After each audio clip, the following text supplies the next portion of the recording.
செயல்படணும் அப்படிங்கறதுக்காகத்தான் இந்த கூட்டம் நடத்தப்படுது. அப்ப இதற்காக சிறப்பு விருந்தினரா இவங்க ஹிதாயா காலேஜ்ல ஆசிரியரா இருக்காங்க. இந்த மாதிரி எல்லாமே எல்லா பக்கமும் சிறப்பா ஒரு சிறப்பு பேச்சாளரா வரக்கூடியவங்களா இருக்காங்க. அப்போ இன்னும் என்னென்ன தீமைகள் இருக்குது, அந்த தீமையிலிருந்து நம்ம விலகுவதற்கான வழிகள் என்ன, அதற்கு தீர்வுகள் என்ன அப்படிங்கிறதை உரையாற்றுவதற்காக அவங்க வந்திருக்காங்க. உரையாற்றுமாறு அவங்க பேர் சுமையா.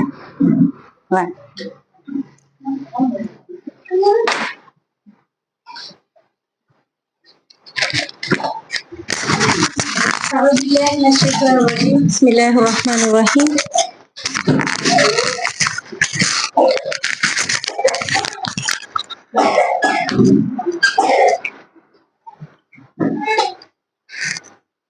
أعوذ بالله من الشيطان الرجيم. بسم الله الرحمن الرحيم.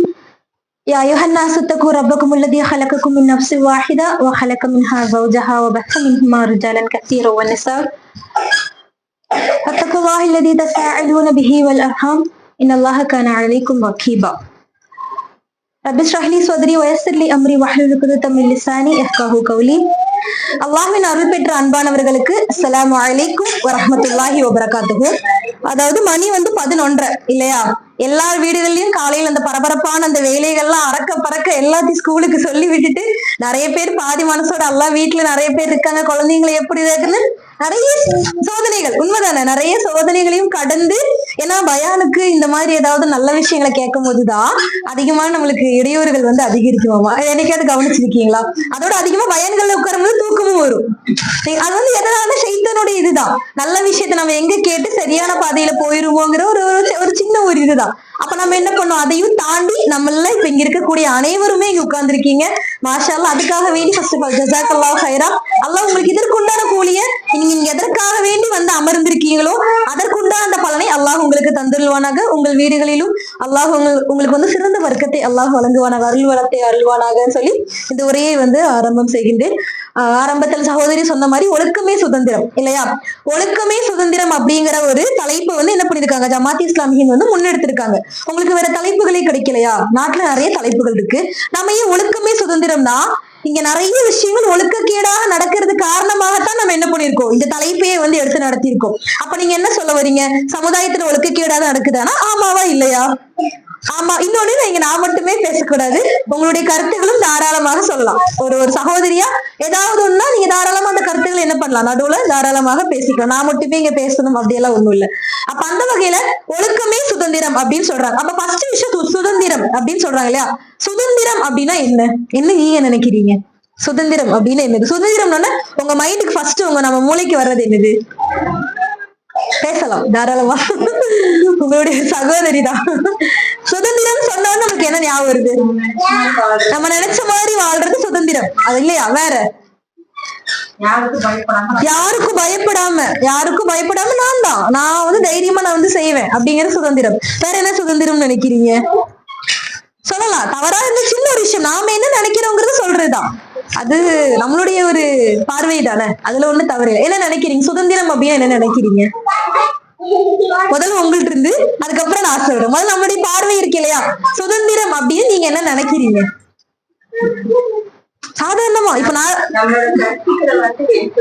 நம் கருத்துக்களை என்னது சுதந்திரமா வெளிப்படையா நான் என்ன மனசுல நினைக்கிறேனோ அதை சொல்றதுக்கு சுதந்திரம் வேணுமா இல்லையா? அப்ப சுதந்திரம் நியாயமான விஷயங்கள் சொல்றதாகட்டும், அநியாயமான விஷயங்களை சொல்றதா இருந்தாலும் சுதந்திரம் வேணும் இல்லையா? அப்படி வேற எனக்கு இந்த பதில்கள் போறாது. நீங்க என்ன நினைக்கிறீங்க? தட்டி கேட்கறது சுதந்திரமா? அதாவது ஏதாவது ஒரு தவறு நடக்குதுன்னா அது என்னது, சுதந்திரமா போய் தட்டி கேட்கறது. வேற என்ன நினைக்கிறீங்க? வேற ஏதாவது ஒண்ணு? என்ன சுதந்திரம்? சாத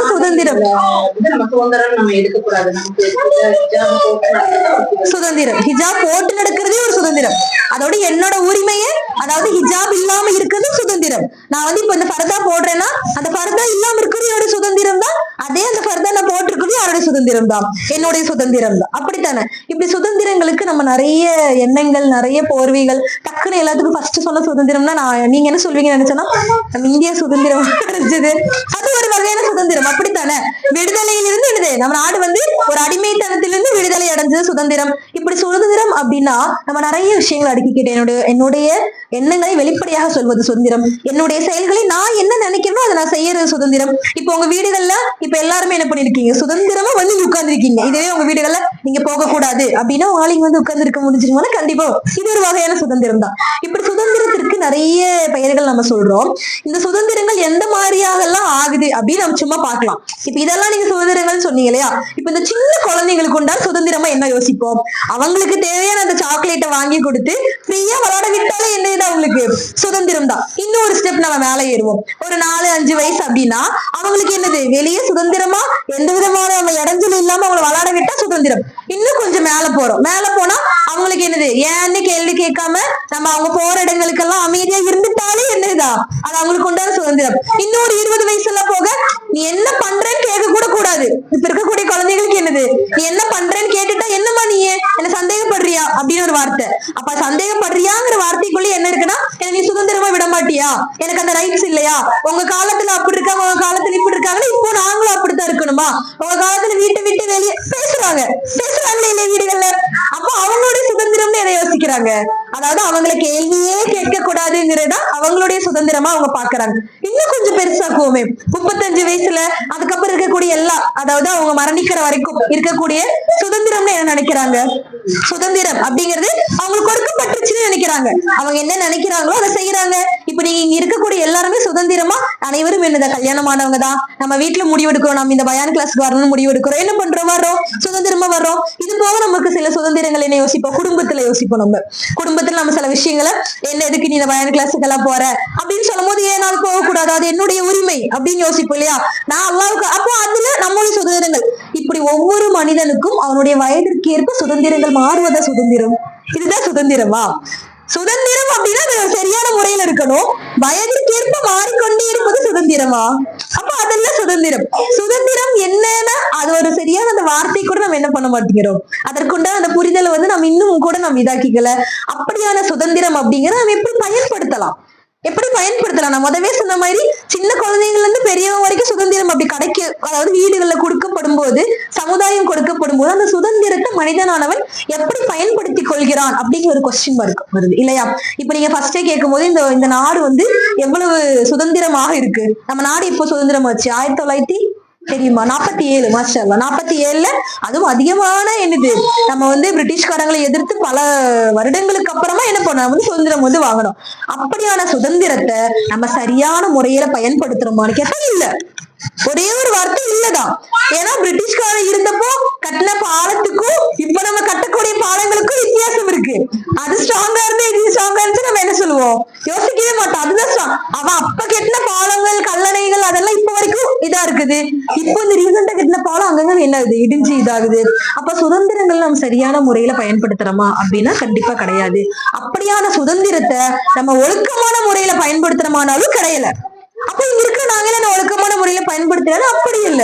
எல்லாருமே ஒழுக்கக்கேடான விஷயங்களை செய்யறோமா? நீங்க எல்லாம் எதற்காக வேண்டி இந்த இடத்துல கூடி இருக்கீங்க? நான் என்னோட அல்லாஹ்வுடைய விஷயத்துல ஆகட்டும், நான் ஒரு மனிதனா நான் என்னோட வாழ்க்கையில நான் சிறந்த முறையில சிறப்பானவளா நேரான வழியில போகணும். அப்படித்தானே? அந்த ஒரு எண்ணத்துலதான் நீங்க எல்லாம் உட்கார்ந்துருக்கீங்க. அப்ப அப்படியாக நம்ம எல்லாம் நிறைய பேர் நல்ல விஷயங்களை தேடி ஓடக்கூடிய இதே காலகட்டத்துலதான் நிறைய தீமைகளும் என்ன ஆயிட்டு இருக்கு, தொடர்ந்து வந்துட்டேதான் இருக்கு.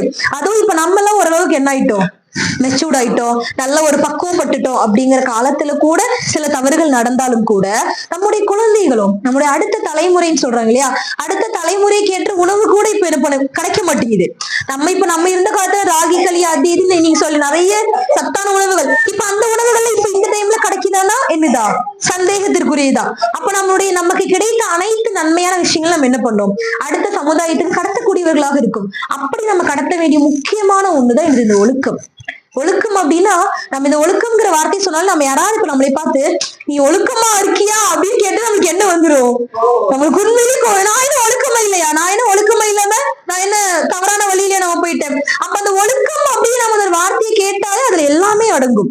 ஒழுக்கம் அப்படின்னு எல்லா ஒழுக்கங்களும், சாப்பிடுவதனுடைய ஒழுக்கம், நம்மளோட ஆடையினுடைய ஒழுக்கம், ஒரு மத்தவங்க கிட்ட பேசக்கூடிய இந்த பேச்சினுடைய ஒழுக்கம், எல்லாத்துலயுமே ஒரு குடிப்பதில் உள்ள ஒரு ஒழுக்கம், ஒரு ஒரு கழிவறைக்குள்ள போற அதனுடைய ஒழுக்கம், எல்லா ஒழுக்கங்களையும் கூறிக்கொண்டே போலாம். அப்படியான இந்த ஒழுக்கங்கள் கொஞ்சம் கொஞ்சமாக மாறக்கூடிய காலமாக இந்த காலம் வந்து என்ன ஆயிடுச்சு, மாறிடுச்சு. இன்னொன்னு, ஒழுக்கக்கேடான விஷயங்கள் கூட இதெல்லாம் ஒரு விஷயமா, இதெல்லாம் ஒரு விஷயமா, தப்பான விஷயமே. இப்ப இந்த சமுதாயத்தில் இருக்கக்கூடிய மிகப்பெரிய ஒழுக்கக்கேடு என்னன்னா, ஒரு தவறான ஒரு விஷயம், அந்த ஒரு விஷயமே இதெல்லாம் ஒரு விஷயமா, இதெல்லாம் ஏங்க ஒரு பெரிய விஷயமா. நம்ம எல்லாரும் தொலைக்காட்சி பார்க்கக்கூடியவர்களாக இருக்கும் இல்லையா?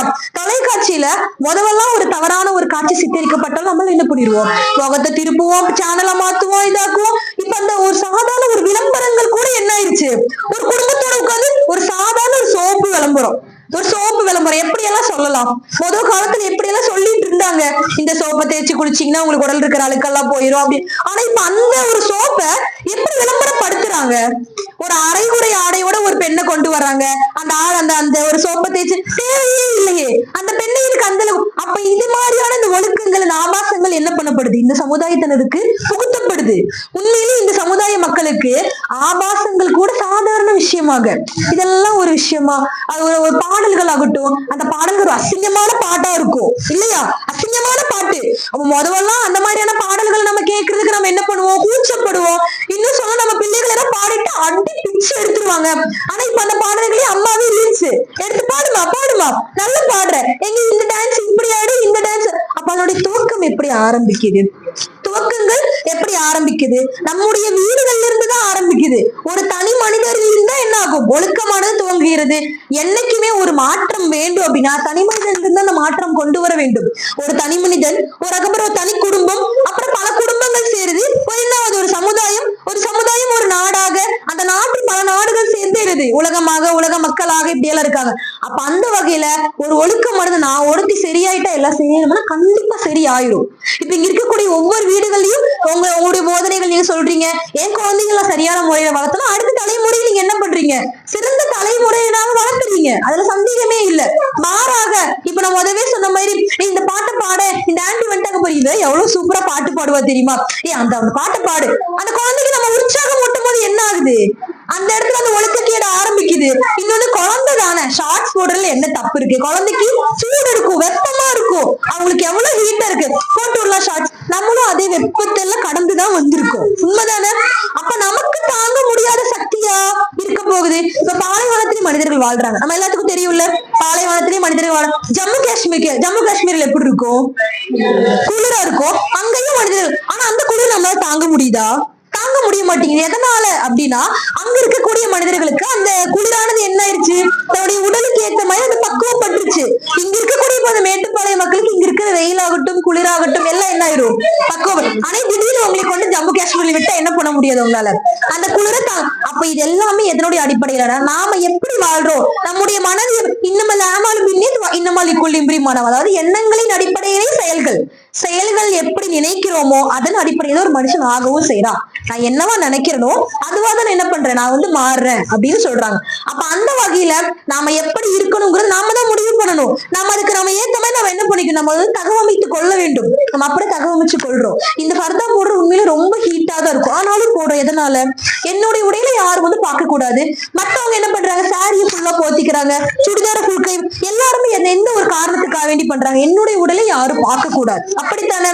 அப்ப அது ஹீட்டாக இருந்தாலும் என்னதான் பண்றாங்க, அது பண்றாங்க. எதனால, என்னுடைய மானமானது வெளியே போகும். ஒரு கட்டத்துக்கு மேல என்ன ஆயிருது, பழகிரும். அப்ப அந்த சின்ன ஷார்ட்ஸ் போட்டா என் பிள்ளைக்கு வந்து ரொம்ப கஷ்டமா இருக்கு, என்ன நீங்க குழந்தை தானே, குழந்தையெல்லாம் இப்படி சொல்றீங்களே அப்படின்னா, நம்ம சிறு வயதுல பழகுற அதே அந்த குழந்தைதான் பெருசாகி என்ன பண்றா, அதே ஷார்ட்ஸ் கேட்கிறா, அதே அந்த ஷார்ட்ஸ் அவ அப்படிதான். நம்ம சின்ன வயசுல எல்லாம் சரினா, இப்ப வீடுகள்லாம் பரவல் ஆயிருச்சு. என்னன்னா பனியனும் ட்ராக் பேண்ட் போடுறது தவறு இல்ல. நல்லா கவனிச்சுக்கணும் சகோதரிகளே, நீங்க உங்களுடைய அந்த லிமிடேஷன் வந்து எல்லைகளை வந்து நீங்க உங்க குழந்தைகளுக்கு கொடுக்கறதோ அதெல்லாம் தவறு இல்ல.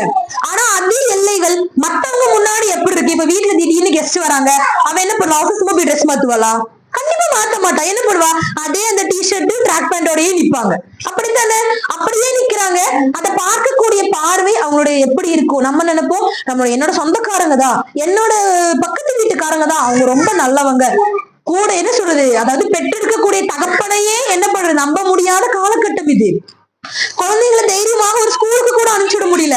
இன்னைக்கு காலையில வரும்போது கேட்ட செய்தி, ஒரு பள்ளியில் இருக்கக்கூடிய 2 ஆசிரியர்கள் எத்தனை இடத்துல 20க்கும் மேற்பட்ட குழந்தைகளை பாலியல் வன்கொடுமை செய்ததாக அதுல சில குழந்தைங்க மட்டும்தான் போய் சொல்லி இருக்காங்க. அப்ப என்ன சொல்றது நம்ம? அப்ப எங்க போனாலுமே என்னது, ஒரு பெண்களாகிய நாம ஏதாவது ஒரு துன்புறுத்தல்கள், எனக்கு தெரிஞ்சு இங்க இருக்கக்கூடிய நிறைய பேர்கள்லயே சின்ன வயசுல இப்போ வரைக்கும் ஏதாவது ஒரு பாலியல் சிக்கல்கள் உட்படுத்தப்படாம இருந்ததே இல்ல. ஒரு வார்த்தைகளாக இருந்தாலும் சரி, ஒரு பஸ்ல போகும்போது இருக்கும் சரி, இல்ல சாதாரண நம்மளுக்கு குடும்ப உறவினர்கள் ஏதாவது, இன்னும் சொல்ல போனா அதிகமா இந்திய அளவுல எடுக்கப்பட்ட இந்த கணக்கெடுப்புல வெளியில் இருக்கக்கூடிய மக்கள்னால பெண்கள் பாதிக்கப்படுறதை விட சொந்த உறவினர்கள் இருக்காங்க இல்லையா, அக்கம் பக்கத்தினர், சொந்த உறவினர்கள், இவங்களாலதான் அதிகம் பாதிப்படைகிறாங்களாமா. நம்ம எடுப்போம், மாமா தாண்டி என் மாமாக்கு ஹேண்ட்ஷேக் கொடு, மாமாக்கு ஹேண்ட்ஷேக் கொடு, மாமாட்ட போய் பேசு, மாமாக்கு ஒரு இது கூட நம்ம சதா ஆரம்பிக்கிறோம். அந்த நம்ம சும்மா ஒண்ணு இல்ல, குரான்ல அல்லாஹ் ஒரு வசனத்தை சொல்லுவா இல்லையா, அதாவது ஆண்களுடைய மனதில் நோய் இருக்கு அப்படின்னு ஒரு வசனம் வரும். இந்த வசனத்தை கேள்விப்பட்டிருக்கீங்களா? அப்ப என்ன, ஆண்களுடைய மனதுல நோய் இருக்கா? ஆண்கள் கெட்டவர்கள் கண்டிப்பா இல்ல. அதாவது இயற்கையாகவே இறைவன் என்ன பண்ணிருக்கான், அவங்களுக்கு அந்த குணத்தை கொடுத்திருக்கான். சரிங்களா? அந்த குணம் இருக்கக்கூடிய எல்லா ஆண்களும் தவறானவர்கள் இல்ல. அந்த குணத்தை பெண்களாகிய நாம என்ன பண்ணக்கூடாது, சீண்டக்கூடாது. என்ன பண்ணக்கூடாது, தூண்டுற வகையில் இருக்கக்கூடாது. இன்னும் ஒரு ஆய்வின்படி சொல்லும் போது, ஒரு கணவன் மனைவி ஆகட்டும், இல்ல ஒரு ஆணும் பெண்ணாகட்டும் தனித்திருக்கும் போது பெண்களுக்கு ஒரு வகையான ஹார்மோன், அது ஆக்சிடோசின் சொல்லக்கூட அந்த ஹார்மோன் உற்பத்தி ஆகுமாமா. இது என்ன ஹார்மோன் அப்படின்னா, அன்பு, இந்த லவ், அதை சார்ந்து வரக்கூடிய ஹார்மோன். இதே ஹார்மோன் தான் உடல் ரீதியான இணைப்பில் இருக்கும் போது இதே ஹார்மோன் தான் சுரக்குமாமா. ஆனா ஒரு ஆணானவன் ஒரு பெண்ணை பார்க்கும் போதோ சிரிக்கும் போதோ அந்த ஆக்சிடோசின் இதாகுமே தவிர, உடல் ரீதியாக அப்படின்னா அவனுக்கு வேற ஒரு ஹார்மோன் தான் சுரக்கும் அப்படிங்கிறாங்க. அப்போ இயற்கையும் இதுதான் சொல்லுது, அவனுக்கு உடல் ரீதியாகவே மன ரீதியாகவும் என்னதான் ஒரு பெண்ணை பார்க்கும் போது அவனுக்கு தவறான எண்ணம் தோணும் அப்படின்னா, அதுக்கு நம்ம என்ன பண்ணிக்கலாம், நம்ம அதற்கு தகுந்த மாதிரியான நம்ம அந்த தடைகள் எல்லாம் போட்டுக்கலாம். அப்ப நீங்க இப்படி எல்லாம் சொல்றீங்களா? ஒரு சாதா ஆஷிஃபாவுடைய விஷயம் நம்ம எல்லாத்துக்கும் தெரிஞ்சுதான் இல்லையா? ஆஷிஃபா என்னது, ஒரு கற்பழிக்கப்பட்டு ஒரு ஒரு இடத்துல போடப்பட்டாங்க அப்படிங்கும் போது, அப்ப அந்த குழந்தை என்ன பண்ணுச்சு, அந்த குழந்தைக்கு என்ன அசிங்கமா தெரியுது, அவளுக்கு என்ன தவறான ஒரு நல்ல ஒரு பெரிய ஒரு என்ன சொல்றது, ஒரு அசிங்கமான ஒரு இதா அவ போட்டிருந்தா, அவ என்ன பாவம் பண்ணான்னு கேட்டா, மத்த பெண்கள் செஞ்சிருப்பாங்க இல்லையா, ஒரு ஆண் நடந்து வருவான், மத்த பெண்கள் ஆடை குறைப்பா அவன் பார்த்திருப்பான், அது என்ன ஆயிரும், அவன் மைண்ட்ல ஏறிடும். அதே அந்த கண்ணோட்டத்திலேயே அந்த குழந்தைய பார்க்கும் போது அவங்க எல்லாம் கையில கிடைக்கல, கையில கிடைச்சது யாருதான், அந்த பொண்ணுதான், அந்த குழந்தைதான். அப்ப என்ன பண்ணுவாங்க, அந்த குழந்தையினுடைய அந்த தேவையில்ல அந்த வக்கிரமங்களை என்ன பண்ண, அந்த குழந்தைகள் இது, அந்த குழந்தை இப்ப நிறைய நியூஸஸ் நம்ம கேட்டுட்டே தான் இருக்கும் இல்லையா? அப்ப இந்த மாதிரி ஒழுக்க சீர்கேடுகள் நடக்குது. இது எது நடக்குதுன்னா வீடுகள்ல இருந்துதான் நடக்குது. அந்த ஆண் செய்யறானா, அந்த வீட்டினுடைய தாய் சரியான முறையில வளர்த்தின்னா கண்டிப்பா செஞ்சிருக்க மாட்டான். அதையும் மீறி சில ஆண்கள் செய்யத்தான் செய்யறாங்க. நான் என்னால முடிஞ்ச வரைக்கும் என்னுடைய குழந்தைகளை நான் நல்லபடியா வளர்க்கும் நான் நினைக்கிறேன். அடிப்படையிலேயே அல்லாஹ் அவங்களை ஆக்கட்டும் அப்படிங்கிற, இறைவன் ஆக்கட்டும், நிஜமாலுமே வேண்டாங்கிறது இல்ல. ஆனாலும் நம்ம பெண்களாகி நாம நம்முடைய குழந்தைகளை கண்காணித்தவர்களாகவே இருக்கணும். சின்ன பொண்ணு தானே, சின்ன, அவளுக்கு இப்பதான் 10 வயசு ஆகுது நினைக்காதீங்க. முதல்லாம் அதாவது என்ன சொல்றது, நிறைய விஷயங்களை தெரிஞ்சுக்கிறதுக்கு 5 வயசு ஆனா குழந்தைங்க முன்னாடி ட்ரெஸ் மாத்த வேண்டாம். இப்ப 3 வயசுல இருந்தே ஆரம்பிச்சுக்கலாம் நம்ம அந்த விஷயங்கள்ல. குழந்தைங்க முன்னாடியே ஆகட்டும், ஒரு இடுப்பு தெரியறது மாதிரி ஆகட்டும், இல்ல ஒரு மேல ஷால் போடாது, என் பையன் தானே, என்னோட தானே. சகோதரிகளே, ரொம்ப சில சம்பவங்கள்ல கேட்கும் போது நமக்கு உண்மையிலே ஒரு அச்சமளிக்கக்கூடிய, ஒரு பயமளிக்கக்கூடிய சூழ்நிலை. ஒரு உண்மையிலேயே நடந்த சம்பவம் இது. எந்த இடம் அதெல்லாம் குறிப்பிடுறதுக்கு எனக்கு விருப்பம் இல்லை. என்ன அப்படின்னா, பையன் டெய்லியும் லேப்டாப் முன்னாடிதான், அம்மா உடம்பு சரியில்லாதவங்க, அப்பா டெய்லியும் குடி பழக்கம், அப்படியே அவங்க அப்பா போயிருது, அவன் என்ன பண்ற, குடிச்சிருதும் படுத்துறது, அவ்வளவுதான். வீட்டுடைய எந்த விவகாரங்களும் இல்ல, வர்றது, காசு கொடுக்கறது, வேலைக்கு போறது, குடிக்கிறது, படுக்கிறது, அவ்வளவுதான். அம்மா ஒரு வயசான ஒரு நோயாளி, ஏதோ ஒரு வகைக்காக வேண்டிய ஒரு மாத்திரை சாப்பிடுற பையன் தினமும் அந்த தினமும் தன்னுடைய அந்த போன்ல ஆபாச படங்கள் ஆகட்டும், இந்த மாதிரி படங்களை பார்த்து ஒரு கட்டத்துக்கு மேல அம்மா மாத்திரை போடுவாங்க. சரிங்களா? இந்த மாத்திரை போடுறதோடய அவ என்ன பண்ணிருக்கா, இந்த மாத்திரை டாக்டர் போட சொன்னாங்கன்னு ஒரு மயக்க மருந்தையும் செய்து கொடுத்து அம்மாவையே ஒரு தவறான முறையில யூஸ் பண்ணக்கூடிய ஒரு மகன். அப்ப யோசிச்சு பாரு, இது ஒரு கட்டத்துக்கு ஒரு லெவலுக்கு மேல அம்மாவே கர்ப்பம் அடைகிறாங்க. அம்மா எப்படி கர்ப்பம் அடைகிறாங்கன்னு அந்த கணவனுக்கும் மனைவிக்கும் ஒரே, நீ தவறான நடத்த, நீ தப்பா போயிட்ட அப்படின்னு கணவன் இதாயி அது குடும்பத்துல வருது. கடைசியில பார்த்தா, அதாவது அந்த பையன் எனது தினமும் அந்த மாதிரியான படங்கள் என்ன பண்ற, ஆபாச படங்களை பார்த்து அதை எங்க கொண்டு திணிக்கிறதுன்னு தெரியல. இறுதியில என்ன பண்ணிடுறா, தன்னுடைய தாயே. அப்ப அந்த அளவுக்கு தான் இருக்கு இந்த சமுதாயம். தகப்பனையும் நம்ப முடிய மாட்டேங்குது, கூட பிறந்த சகோதரையும் நம்ப முடிய மாட்டேங்குது. யாரை எப்ப நம்பலாங்கிற அந்த ஒரு பய உணர்வோடய என்ன பண்றோம், நம்ம வாழ்ந்துட்டு இருக்கோம். என்னுடைய சகோதரன் தான், என்னுடைய தந்தை ஆயிருது. ஷைத்தானானவன் என்ன பண்ணிடுறான், அந்த கெட்ட சிந்தனைகளை அவங்க மண்டைக்குள்ள புகுத்துறாங்க போது, அப்ப இததானே அல்லாஹும் சொல்றான், இததானே அல்லாஹும் சொல்றான். நம்ம அல்லாஹ் டக்குன்னு சொல்றாங்க, என்ன அல்லாஹ் இப்படி சொல்றான் அப்படின்னு நிறைய பேர் நினைக்கிறாங்க. ஆனா இதே இந்த தவறான சிந்தனைகள் வந்து அந்த ஆண்களுடைய மனதுல வரக்கூடாதுங்கிறனாலதான் என்ன பண்ணிருக்கான் அல்லாஹ் முதவே சொல்றா, பெண்களுடைய பார்வைகளை தாழ்த்திக்கீங்க. ஆண்களுக்கும் இதே சொல்றாங்க, பெண்களுக்கு எப்படி கற்பொழுக்கமோ அதே போன்றுதான் என்னதாமா ஆண்களுக்கும் கற்பொழுக்கம் இருக்குங்கிறாங்க. இஸ்லாம் சொல்லக்கூடிய பெண்களுக்கு மட்டும் விதிகளுக்கு சொல்லல, விதிகளை வந்து சொல்லல, ஆண்களுக்கும் இருக்கு. ஆண்களும் என்ன பண்ணுறதோட ஆடைகளை சரியான முறையில பேணி கொள்ளட்டும், ஆண்களும் என்ன பண்ணுறதோட பார்வைகளை தாழ்த்தி கொள்ளட்டும்னு சொல்லுது. அப்ப நம்முடைய இன்னும் சொல்லணும்னா நிறைய பெற்றோர்கள் சொல்லுவாங்க இல்லையா, பொம்பளை புள்ள பெத்தா எனக்கு வயிற்றில் நெருப்பு கட்டிட்டு இருக்கிற மாதிரி இருக்கு. இந்த வயிற்றில் நெருப்ப கட்டுறது அந்த பெண் பிள்ளைகளை விடவும் எதற்கு தெரியும் உங்களுக்கு அதிகமா இருக்கணும், ஆண் பிள்ளைகளுக்கு தான். நீங்க ஆண் பிள்ளைகளை பெற்ற நிறைய தாய்மார்கள் இருப்பீங்க இல்லையா, அந்த ஒரு தவறான ஒவ்வொரு இடத்துல நடக்குது இல்லையா, அது ஒவ்வொன்றும் ஆண் பிள்ளைதான், ஒவ்வொன்றும் இல்லைதான் அந்த ஆண் பிள்ளைதான். அந்த தாய் இங்க பாருங்க, பிள்ளை கூட அளவாதான் பேசணும், பிள்ளைங்களை பாக்குற விதம் கண்ணியமா தான் இருக்கணும், பிள்ளைங்கள்ட்ட நடந்துக்கிறது மரியாதை நடக்கணும். அந்த தாய் சரியான முறையில சொல்ல சொல்ல அது என்னதான் தவறான குழந்தையா என்ன சமுதாயத்துல இருந்தாலும் அவன் எப்படி மாறிடுவான், எப்படி மாறிடுவான். அந்த பெண்களை பார்த்தாலே கண்ணியமான முறையில தான் அவன் பார்ப்பான். அப்ப எந்த இடத்துல குழந்தை வளர்ப்பானது வந்து சரியான முறையில சிறந்த முறையில இல்லாம இருக்குதோ அந்த இடத்துல என்ன ஆகுது, ஒரு குற்றவாளியானா என்ன ஆகுறான், அந்த இடத்துல உருவாக்கப்படுறான். எல்லா கரு சொல்லுவாங்களே, எந்த குழந்தையும் நல்ல குழந்தைதான் மண்ணில் பிறக்கையில். அந்த பாடல்கள் நம்ம எல்லாம் கேட்டிருப்போம். உண்மையிலே அருமையான பாடல் வரிகள். எல்லா குழந்தையும் ரசூலுல்லாஹ் தான் சொல்றாங்க, இஸ்லாமும் தான் சொல்லுது, எல்லா குழந்தைகளும் மண்ணில் பிறக்கும் போது என்னதான் சரியான நேரான வழியில் சரியான மார்க்கத்தில் தான் பிறக்குதாமா. அவர்களை வளர்த்தக்கூடியவர்கள் என்ன பண்ணிடுறாங்க, அந்த தகவமைப்புக்கு தகுந்த மாதிரி என்ன பண்ணிடுறாங்க, மாற்றிக்கொள்றாங்க. அப்படிங்கிற சகோதரிகளே, நீங்க நினைக்கிறீங்க இப்ப நம்ம சமுதாயத்துல நிறைய ஒழுக்கக்கேடான விஷயங்கள் சர்வசாதாரணமா நடக்குது. நான் ஃபர்ஸ்ட் சொன்னேன் இல்லையா, ஒரு சாதாரண ஒரு விளம்பரம் தான், அந்த விளம்பரத்தை நல்ல முறையில காட்டலாம், ஆனா அந்த விளம்பரத்தை எப்படியெல்லாம் காட்டுறாங்க. அதோட இன்னொரு சாதாரண ஒரு கூல் ட்ரிங்க்ஸ் விளம்பரம், அதை வந்து எப்படி எல்லாமோ காட்டலாம். எப்படி காட்டலாம், இந்த கூல் ட்ரிங்க்ஸ் குடிச்சிங்க நீங்க சத்து அந்த மாதிரிலாம். ஆனா அந்த ஒரு கூல் ட்ரிங்க் விளம்பரத்துல கூட ஒரு ஆபாசத்தை என்ன பண்றாங்க, கலத்துறாங்க. சர்வசாதாரணமாச்சு, இதெல்லாம் என்ன விஷயம். அதே விளம்பரத்தை நம்ம உட்காந்து பாக்குறோம், அதே விளம்பரத்தை நம்ம இதாக்குறோம். ஒரு சீரியல்கள் வந்து உட்காந்து பார்த்து அழுத காலங்கள்லாம் போச்சு. சீரியல்கள் பார்த்து அழுத, இப்ப இருக்கக்கூடிய சீரியல்கள் ரொமான்டிக்கா தான் இருக்கு, அதிகமான ஆபாசங்கள் தான் புகுத்தப்படுது. அதே சீரியல்கள் நம்ம வீடுகள்ல உட்கார்ந்து பார்க்கும்போது நம்ம குழந்தை இதெல்லாம் ஒரு விஷயமா அப்படின்னு ஆயிரும். இதுதான் இப்ப இருக்கக்கூடிய சமுதாயத்தில் இருக்கக்கூடிய முக்கியமான பிரச்சனைனா, தீமைகள் வந்து சர்வசாதாரணங்கள் ஆகிருச்சு. என்ன இதெல்லாம் ஒரு விஷயமா. இப்ப முதல்ல தம் அடிக்கிறோம்னா இப்பெல்லாம் தம்மு தானே நல்லவெல்லாம் தண்ணி அந்த மாதிரிலாம் அடிக்கும், அந்த மாதிரி ஆயிடுச்சு.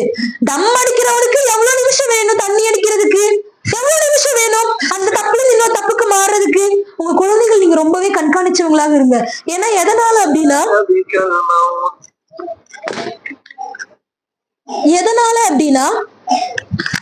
சின்ன விஷயங்கள். இப்போ இந்த செப்டம்பர் மாசம் தான் இல்லையா, செப்டம்பர் 1ஆம் தேதி SRV யூனிவர்சிட்டி கேள்விப்பட்டிருக்கீங்களா, கோயம்புத்தூர் இருக்கக்கூடிய ஒரு யூனிவர்சிட்டி.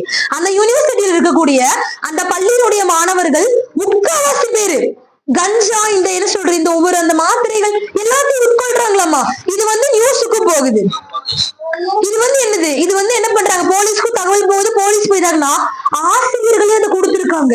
அப்ப இது எங்க போய் நம்ம சமூகம் நிக்குது. நம்ம பிள்ளைங்க நம்பி கல்வி படிச்சாலும் இந்த அறியாமையில இருந்து விலகுன்னு சொல்லிதான் நம்ம கல்வியில கொண்டு சேர்க்கிறோம். நம்ம குழந்தை நல்ல ஒழுக்கத்தோட நல்ல ஒரு நிலையில அப்படித்தான் நம்ம குழந்தைகள் நம்ம ஆசைப்படுறோம், அப்படித்தான் விருப்பமும் படுறோம். அப்படி விடக்கூடிய அந்த பள்ளிகள்லயே என்ன ஆகுது, கஞ்சா இது போன்ற விற்பனைகள் நடக்குது.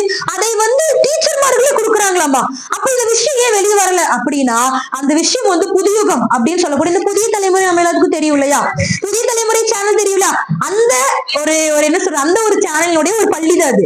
அப்ப அது வந்து என்ன பண்ணல, மீடியாக்கள் மூடி மறைச்சிட்டாங்க.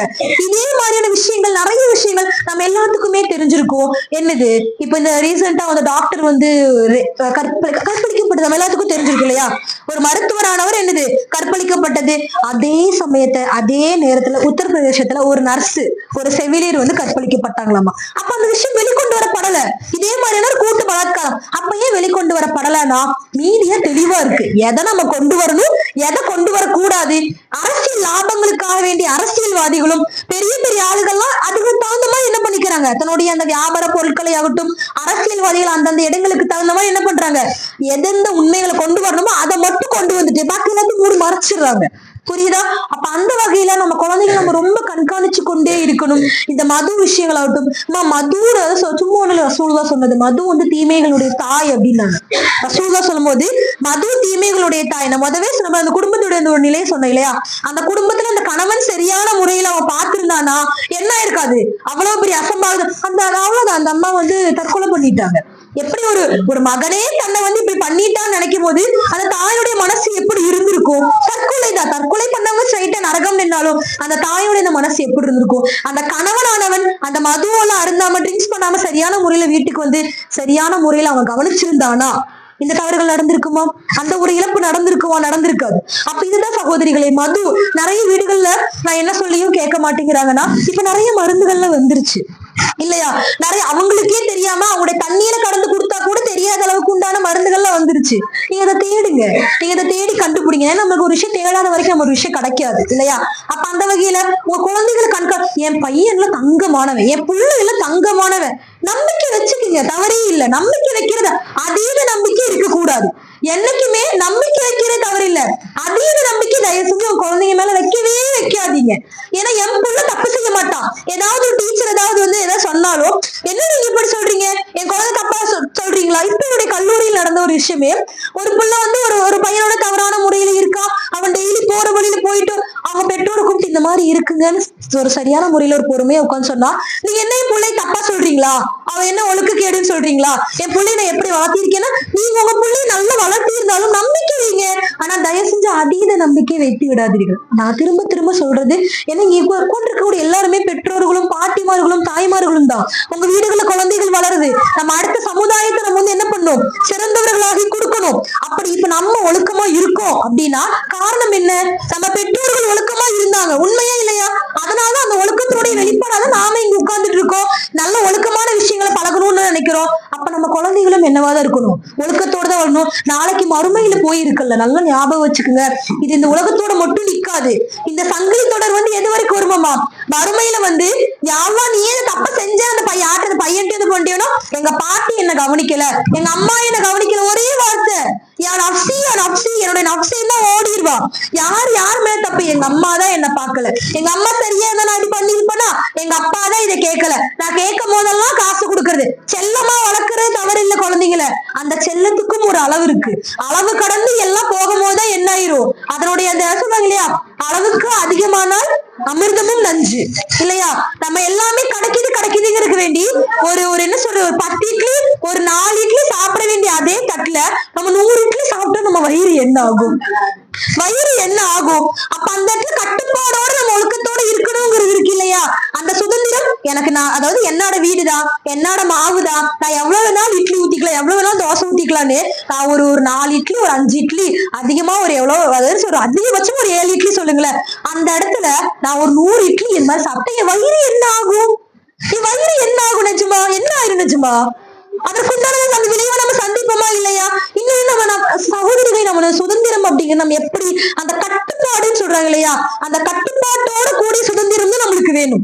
அததான் வந்து இஸ்லாமும் சொல்லுது, அததான் இந்த பரப்புரையை ஒட்டி நாங்களும் சொல்றோம். சாதாரண ஒரு ரோடுல நம்ம போறோம், ரோட்ல நான் தான் என்னுடைய வண்டி, நான் எப்படி வேணாலும் போலான்னு போனா விபத்துகள் நடக்கும். மாறாக எவ்வளவு அங்கங்க நம்ம இந்த போக்குவரத்து விதிகள் எல்லாம் பார்த்திருக்கோம் இல்லையா? என்னது அந்த சிவப்பு பல்பு எரிஞ்சா நம்ம என்ன பண்ணணும்? நிக்கணும். சிவப்பு பல்பு எரிஞ்சா நிக்கணும், மஞ்சள் பல்பு நம்ம ரெடி ஆயிடணும், பச்சை வரும்போது நம்ம போறோம். இந்த மாதிரியான விதிமுறைகள் எதுக்காக வேண்டி மனிதர்களுக்குள்ள? இந்த விதிமுறைகளை உடைச்சா என்ன ஆகும்? இப்ப இந்த சாலைகளை பாக்குறோம், இந்த விதிமுறைகளை எப்ப மனிதன் உடை தெரிகிறானோ அந்த இடத்துல என்ன ஆயிரும்? விபத்துகள் நடக்கும். பாதிப்புகள் யாருக்குதான்? நமக்குதான். பாதிப்புகள் யாருக்குதான்? நமக்குதான். அப்ப அதை சிந்திக்காத மனிதன் என்ன பண்றான்? எதுக்கு எனக்கு அது நாயோட இஷ்டம், என் உடல் என் உரிமை, என்னுடைய இது என் உரிமைனா அந்த உரிமைகளுக்கு எல்லாத்துக்குமே ஒவ்வொரு ஒரு விதிமுறைகளும் ஒரு வரைமுறைகளும் இருக்கு. சாதாரண இப்ப நீங்க ரோட்ல நடந்து போறேன் இனி என்ன எப்படி ஃபாஸ்ட் நடக்கிற அப்படின்னா என்னோட இஷ்டம் அப்படிம்போ. அதே நான் ஃபாஸ்ட் நடக்க மத்தவங்க மேல இடிச்சு அவங்க விழுந்தாங்கன்னா அந்த விதிமுறையானது எப்ப முடியுது? அந்த மற்ற மனிதர்கள் அப்படிங்கும்போது உங்களோட அந்த உரிமையானது மறுக்கப்படுது, அதோட உங்க உரிமை முடிஞ்சிருச்சு. அப்ப அந்த உரிமைகளை அந்த சுதந்திரத்தை நம்ம எப்படியெல்லாம் பயன்படுத்தணும், என்னுடைய குடும்பம் நான் எப்படியெல்லாம் இருக்கணும் அப்படின்னு ரசூலுல்லாஹ் நம்ம சகோதரிகளை உஸ்வத்துல் ஹஸனான நம்ம ரசூலுல்லாஹ் சொல்றோம் இல்லையா? அழகிய முன்மாதிரி உங்களுக்கு கொடுக்கப்பட்டிருக்குன்னு வந்து அல்லாஹ் வந்து குர்ஆன்ல சொல்றான். சும்மா எல்லாம் ஒன்றும் சொல்லல. அதாவது இப்ப இந்த உலகத்திலேயே நம்ம பார்க்கலாமே, இப்ப இந்த உலகத்திலே ஆகட்டும், இப்ப இது வரைக்கும் இருக்கக்கூடிய மனிதர்கள் ஆகட்டும், எத்தனையோ மனிதர்கள் வந்தாச்சு, வாழ்ந்தாங்க, போனாங்க, நிறைய தலைவர்கள் இருந்திருக்காங்க. இப்ப நம்ம நிறைய மாற்றுமத சகோதரர்கள் எல்லாம் பாக்குறோம், நிறைய ஆன்மீக தலைவர்கள் வராங்க. எந்த தலைவராவது நீங்க கவனிச்சு பாருங்க, நீங்க யோசிச்சு பாருங்க, எல்லா தலைவர்களும் ஒண்ணு ஆன்மீக ரீதியாக பேசுவாங்க, இல்லையா, உலக ரீதியாக பேசுவாங்க. இது இரண்டும் கலந்து ஒரு தலைவர் சொல்லியிருக்கானா, அந்த முகமது நபி ஸல்லல்லாஹு அலைஹி வஸல்லம் தான். உண்மையில அவர் மிக சிறந்தவராக இருக்காங்க. சாதாரண ஒரு சின்ன சின்ன நீங்க அல்லாஹ்வை தொழுங்க, நீங்க நோன்பு வைங்க, நீங்க ஜக்காத் கொடுங்கன்னு மட்டும் சொல்லல. ஒரு மனிதர்களுக்குள்ள எப்படி இருக்கணும், உங்களுடைய பேச்சு எப்படி இருக்கணும், பேசினால் நல்லதையே பேசுங்கள் அல்லது வாய் மூடி அமைதியாக இருங்கள் சும்மா ரசூலுல்லாஹ் சொன்னது.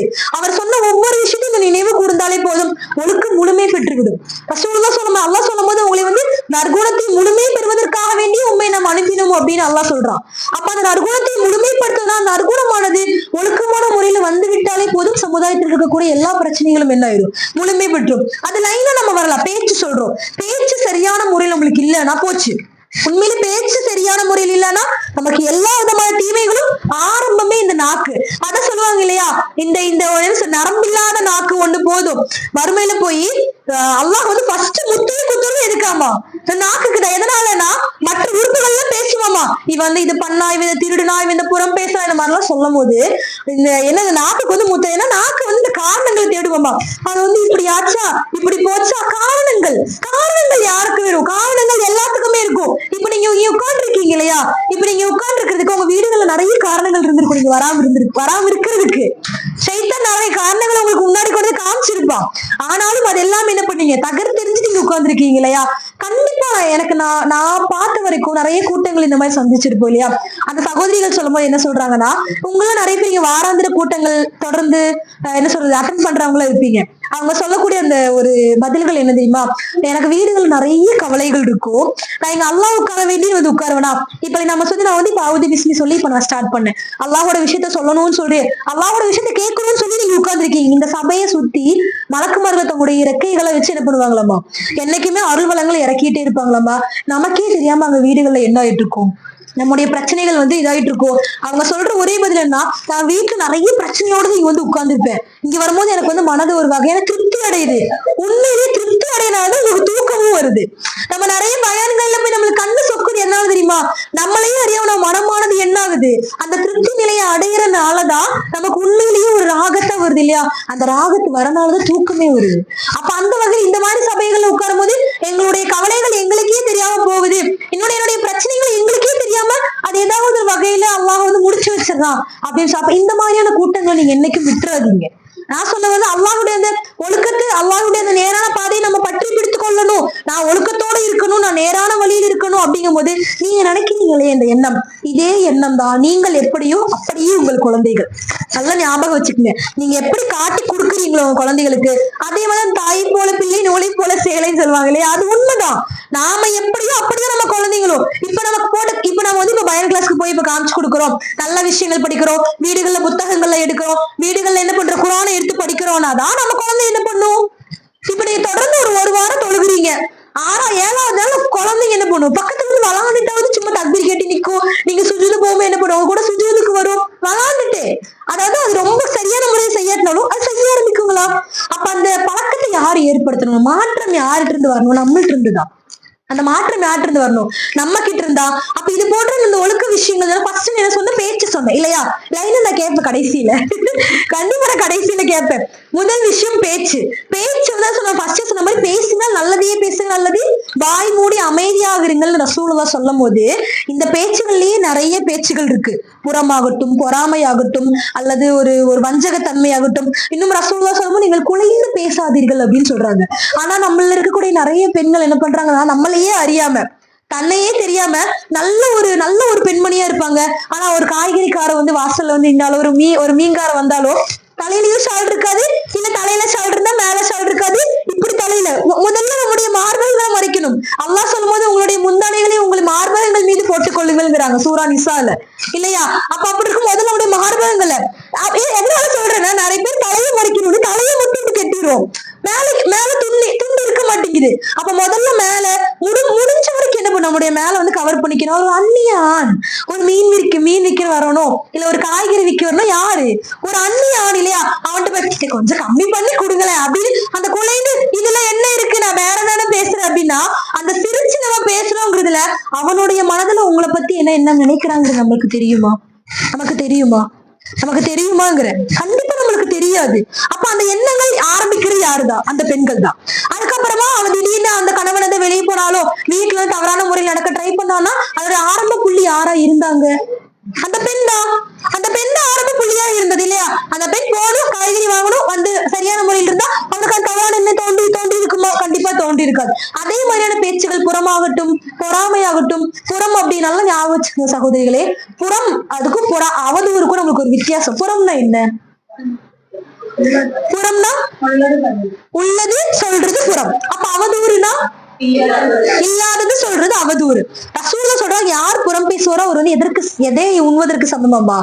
தன்னுடைய சகோதரனுடைய மாமிசத்தை, அதாவது உங்களை சகோதரனுடைய மாமிசத்தை ஒரு கத்தி எடுத்து இப்படி கட் பண்ணி அதை சமைச்சு சாப்பிட நம்ம ரெடியா இருப்போமா? அது ஒரு அருகருப்பா நடப்போம் இல்லையா? ஐயோ அது எப்படி ஒரு மனுஷக்கறி யாராவது சாப்பிடுவாங்களா அப்படிங்கிற அருகரு. ஆனா அந்த மாதிரியான ஒரு செயல்கள் நம்ம என்ன பண்றோம்? நம்ம நிறைய பேரு அசால்ட்டா சொல்லிடுறோம். அதாவது ஒருத்தரை திருத்தணும் அப்படிங்கறதுக்காக வேண்டி ஒருத்தர்கிட்ட யாருக்கிட்ட சொன்னா சரியாகுமோ அவர்கிட்ட பேசலாம். அவங்க எல்லாமே அவனை திருத்தணும்னு நினைக்கிறேன். 10 பேர்கிட்ட சொன்னா அது என்னது? அது புறம். நீங்க சொன்ன மாதிரி இருக்கிறத சொல்றத புறம். அந்த இருக்கிற குறைகளை யாருக்கிட்ட சொல்லணும்? அவங்க கிட்டயே போய் சொல்லக்கூடியவங்களாக இருக்கணும். அப்ப இந்த மாதிரி பேச்சு விஷயம். அடுத்ததாக ஆடை. இந்த ஆடை ஒழுக்கங்கள்ல முதவே சொன்ன மாதிரி ஆஷிஃபாவினுடைய விஷயம். அந்த குழந்தை வந்து இப்ப இருக்கக்கூடிய இப்ப இந்த ரீசெண்டா ஒரு குழந்தைய வந்து என்ன பண்ணாங்க, ஒரு எந்த அளவுக்கு ஒரு கொடூரமான முறையில கற்பழிச்சு சாக்கடைக்குள்ள வீசி எரிஞ்சாங்க. அந்த குழந்தை என்ன பண்ண 3 வயசு குழந்தை என்ன பண்ணுச்சு? அந்த குழந்தையுடைய ஆடை விஷயத்துல என்ன குறைபாடு இருக்கு? இல்ல அந்த குழந்தைக்கு என்ன அசிங்கமா தெரியுது? நம்ம யோசிப்போமா இல்லையா? அப்ப அந்த சமுதாயத்தில் இருக்கக்கூடியது எதையோ ஒண்ணு பார்த்துட்டு தான் என்ன பண்ணிருக்கான், அதை பண்ணிருக்கான். அப்படிங்கும் போது அந்த விஷயத்துல பெண்களாகி நாம் என்ன பண்ணணும்? தெளிவான முறையில் இருக்கணும். ரொம்பவே கவனமான முறையில் நாம இருக்கிறது மட்டும் இல்ல, நம்ம குழந்தைங்களும் இருக்க சொல்லணும். எதனால நான் வந்து என்னோட குழந்தைக்கு நான் வந்து ஹிஜாப் போட சொல்லி கொடுத்திருக்கேன். முதல் விஷயம் அதாவது ஆடையில முடிஞ்ச வரைக்கும் என்னதான் இருக்கணும்? ஃபுல்லா இருக்கணும். இப்ப நிறைய பேர் என்ன பண்றாங்க, ரொம்ப அப்படி டைட்டா புடிச்சு அந்த பர்தாவையே அப்படியே ரொம்ப டைட்டா புடிச்சு எந்த அளவுக்கு இதா போற பர்தா கொஞ்சம் என்ன சொல்றது, கொஞ்சம் லூசா போடணும், இறுக்கமான ஆடை அணியக்கூடாது. உங்க குழந்தைங்களுக்கு நீங்க எப்படிக்கும் அந்த மாதிரி உங்க குழந்தைகளும் இருப்பாங்க இல்லையா? அப்ப அந்த வகையில் நீங்க ஒரு முன்மாதிரியா காமிச்சு கொடுக்கக்கூடியவங்களாக இருக்கணும். அப்ப அந்த வகையில் அந்த ஆடை ஒழுக்கத்தை நீங்க வந்து சொல்லி கொடுக்கணும். அல்ஹம்துலில்லாஹ் என் குழந்தை வந்து ஹிஜாப் போடுறா அப்படின்னா அடுத்த விஷயம் பார்க்கணும். இப்ப இருக்கக்கூடிய ஹிஜாப் எப்படி தெரியுமா? இங்க இருக்கு ஷாலுங்கிறது இங்க நம்முடைய மார்புகளை மறைக்கிறதாக இங்க இருக்கணும். ஷால் இங்க இருந்து எதுக்கு ஷாலு?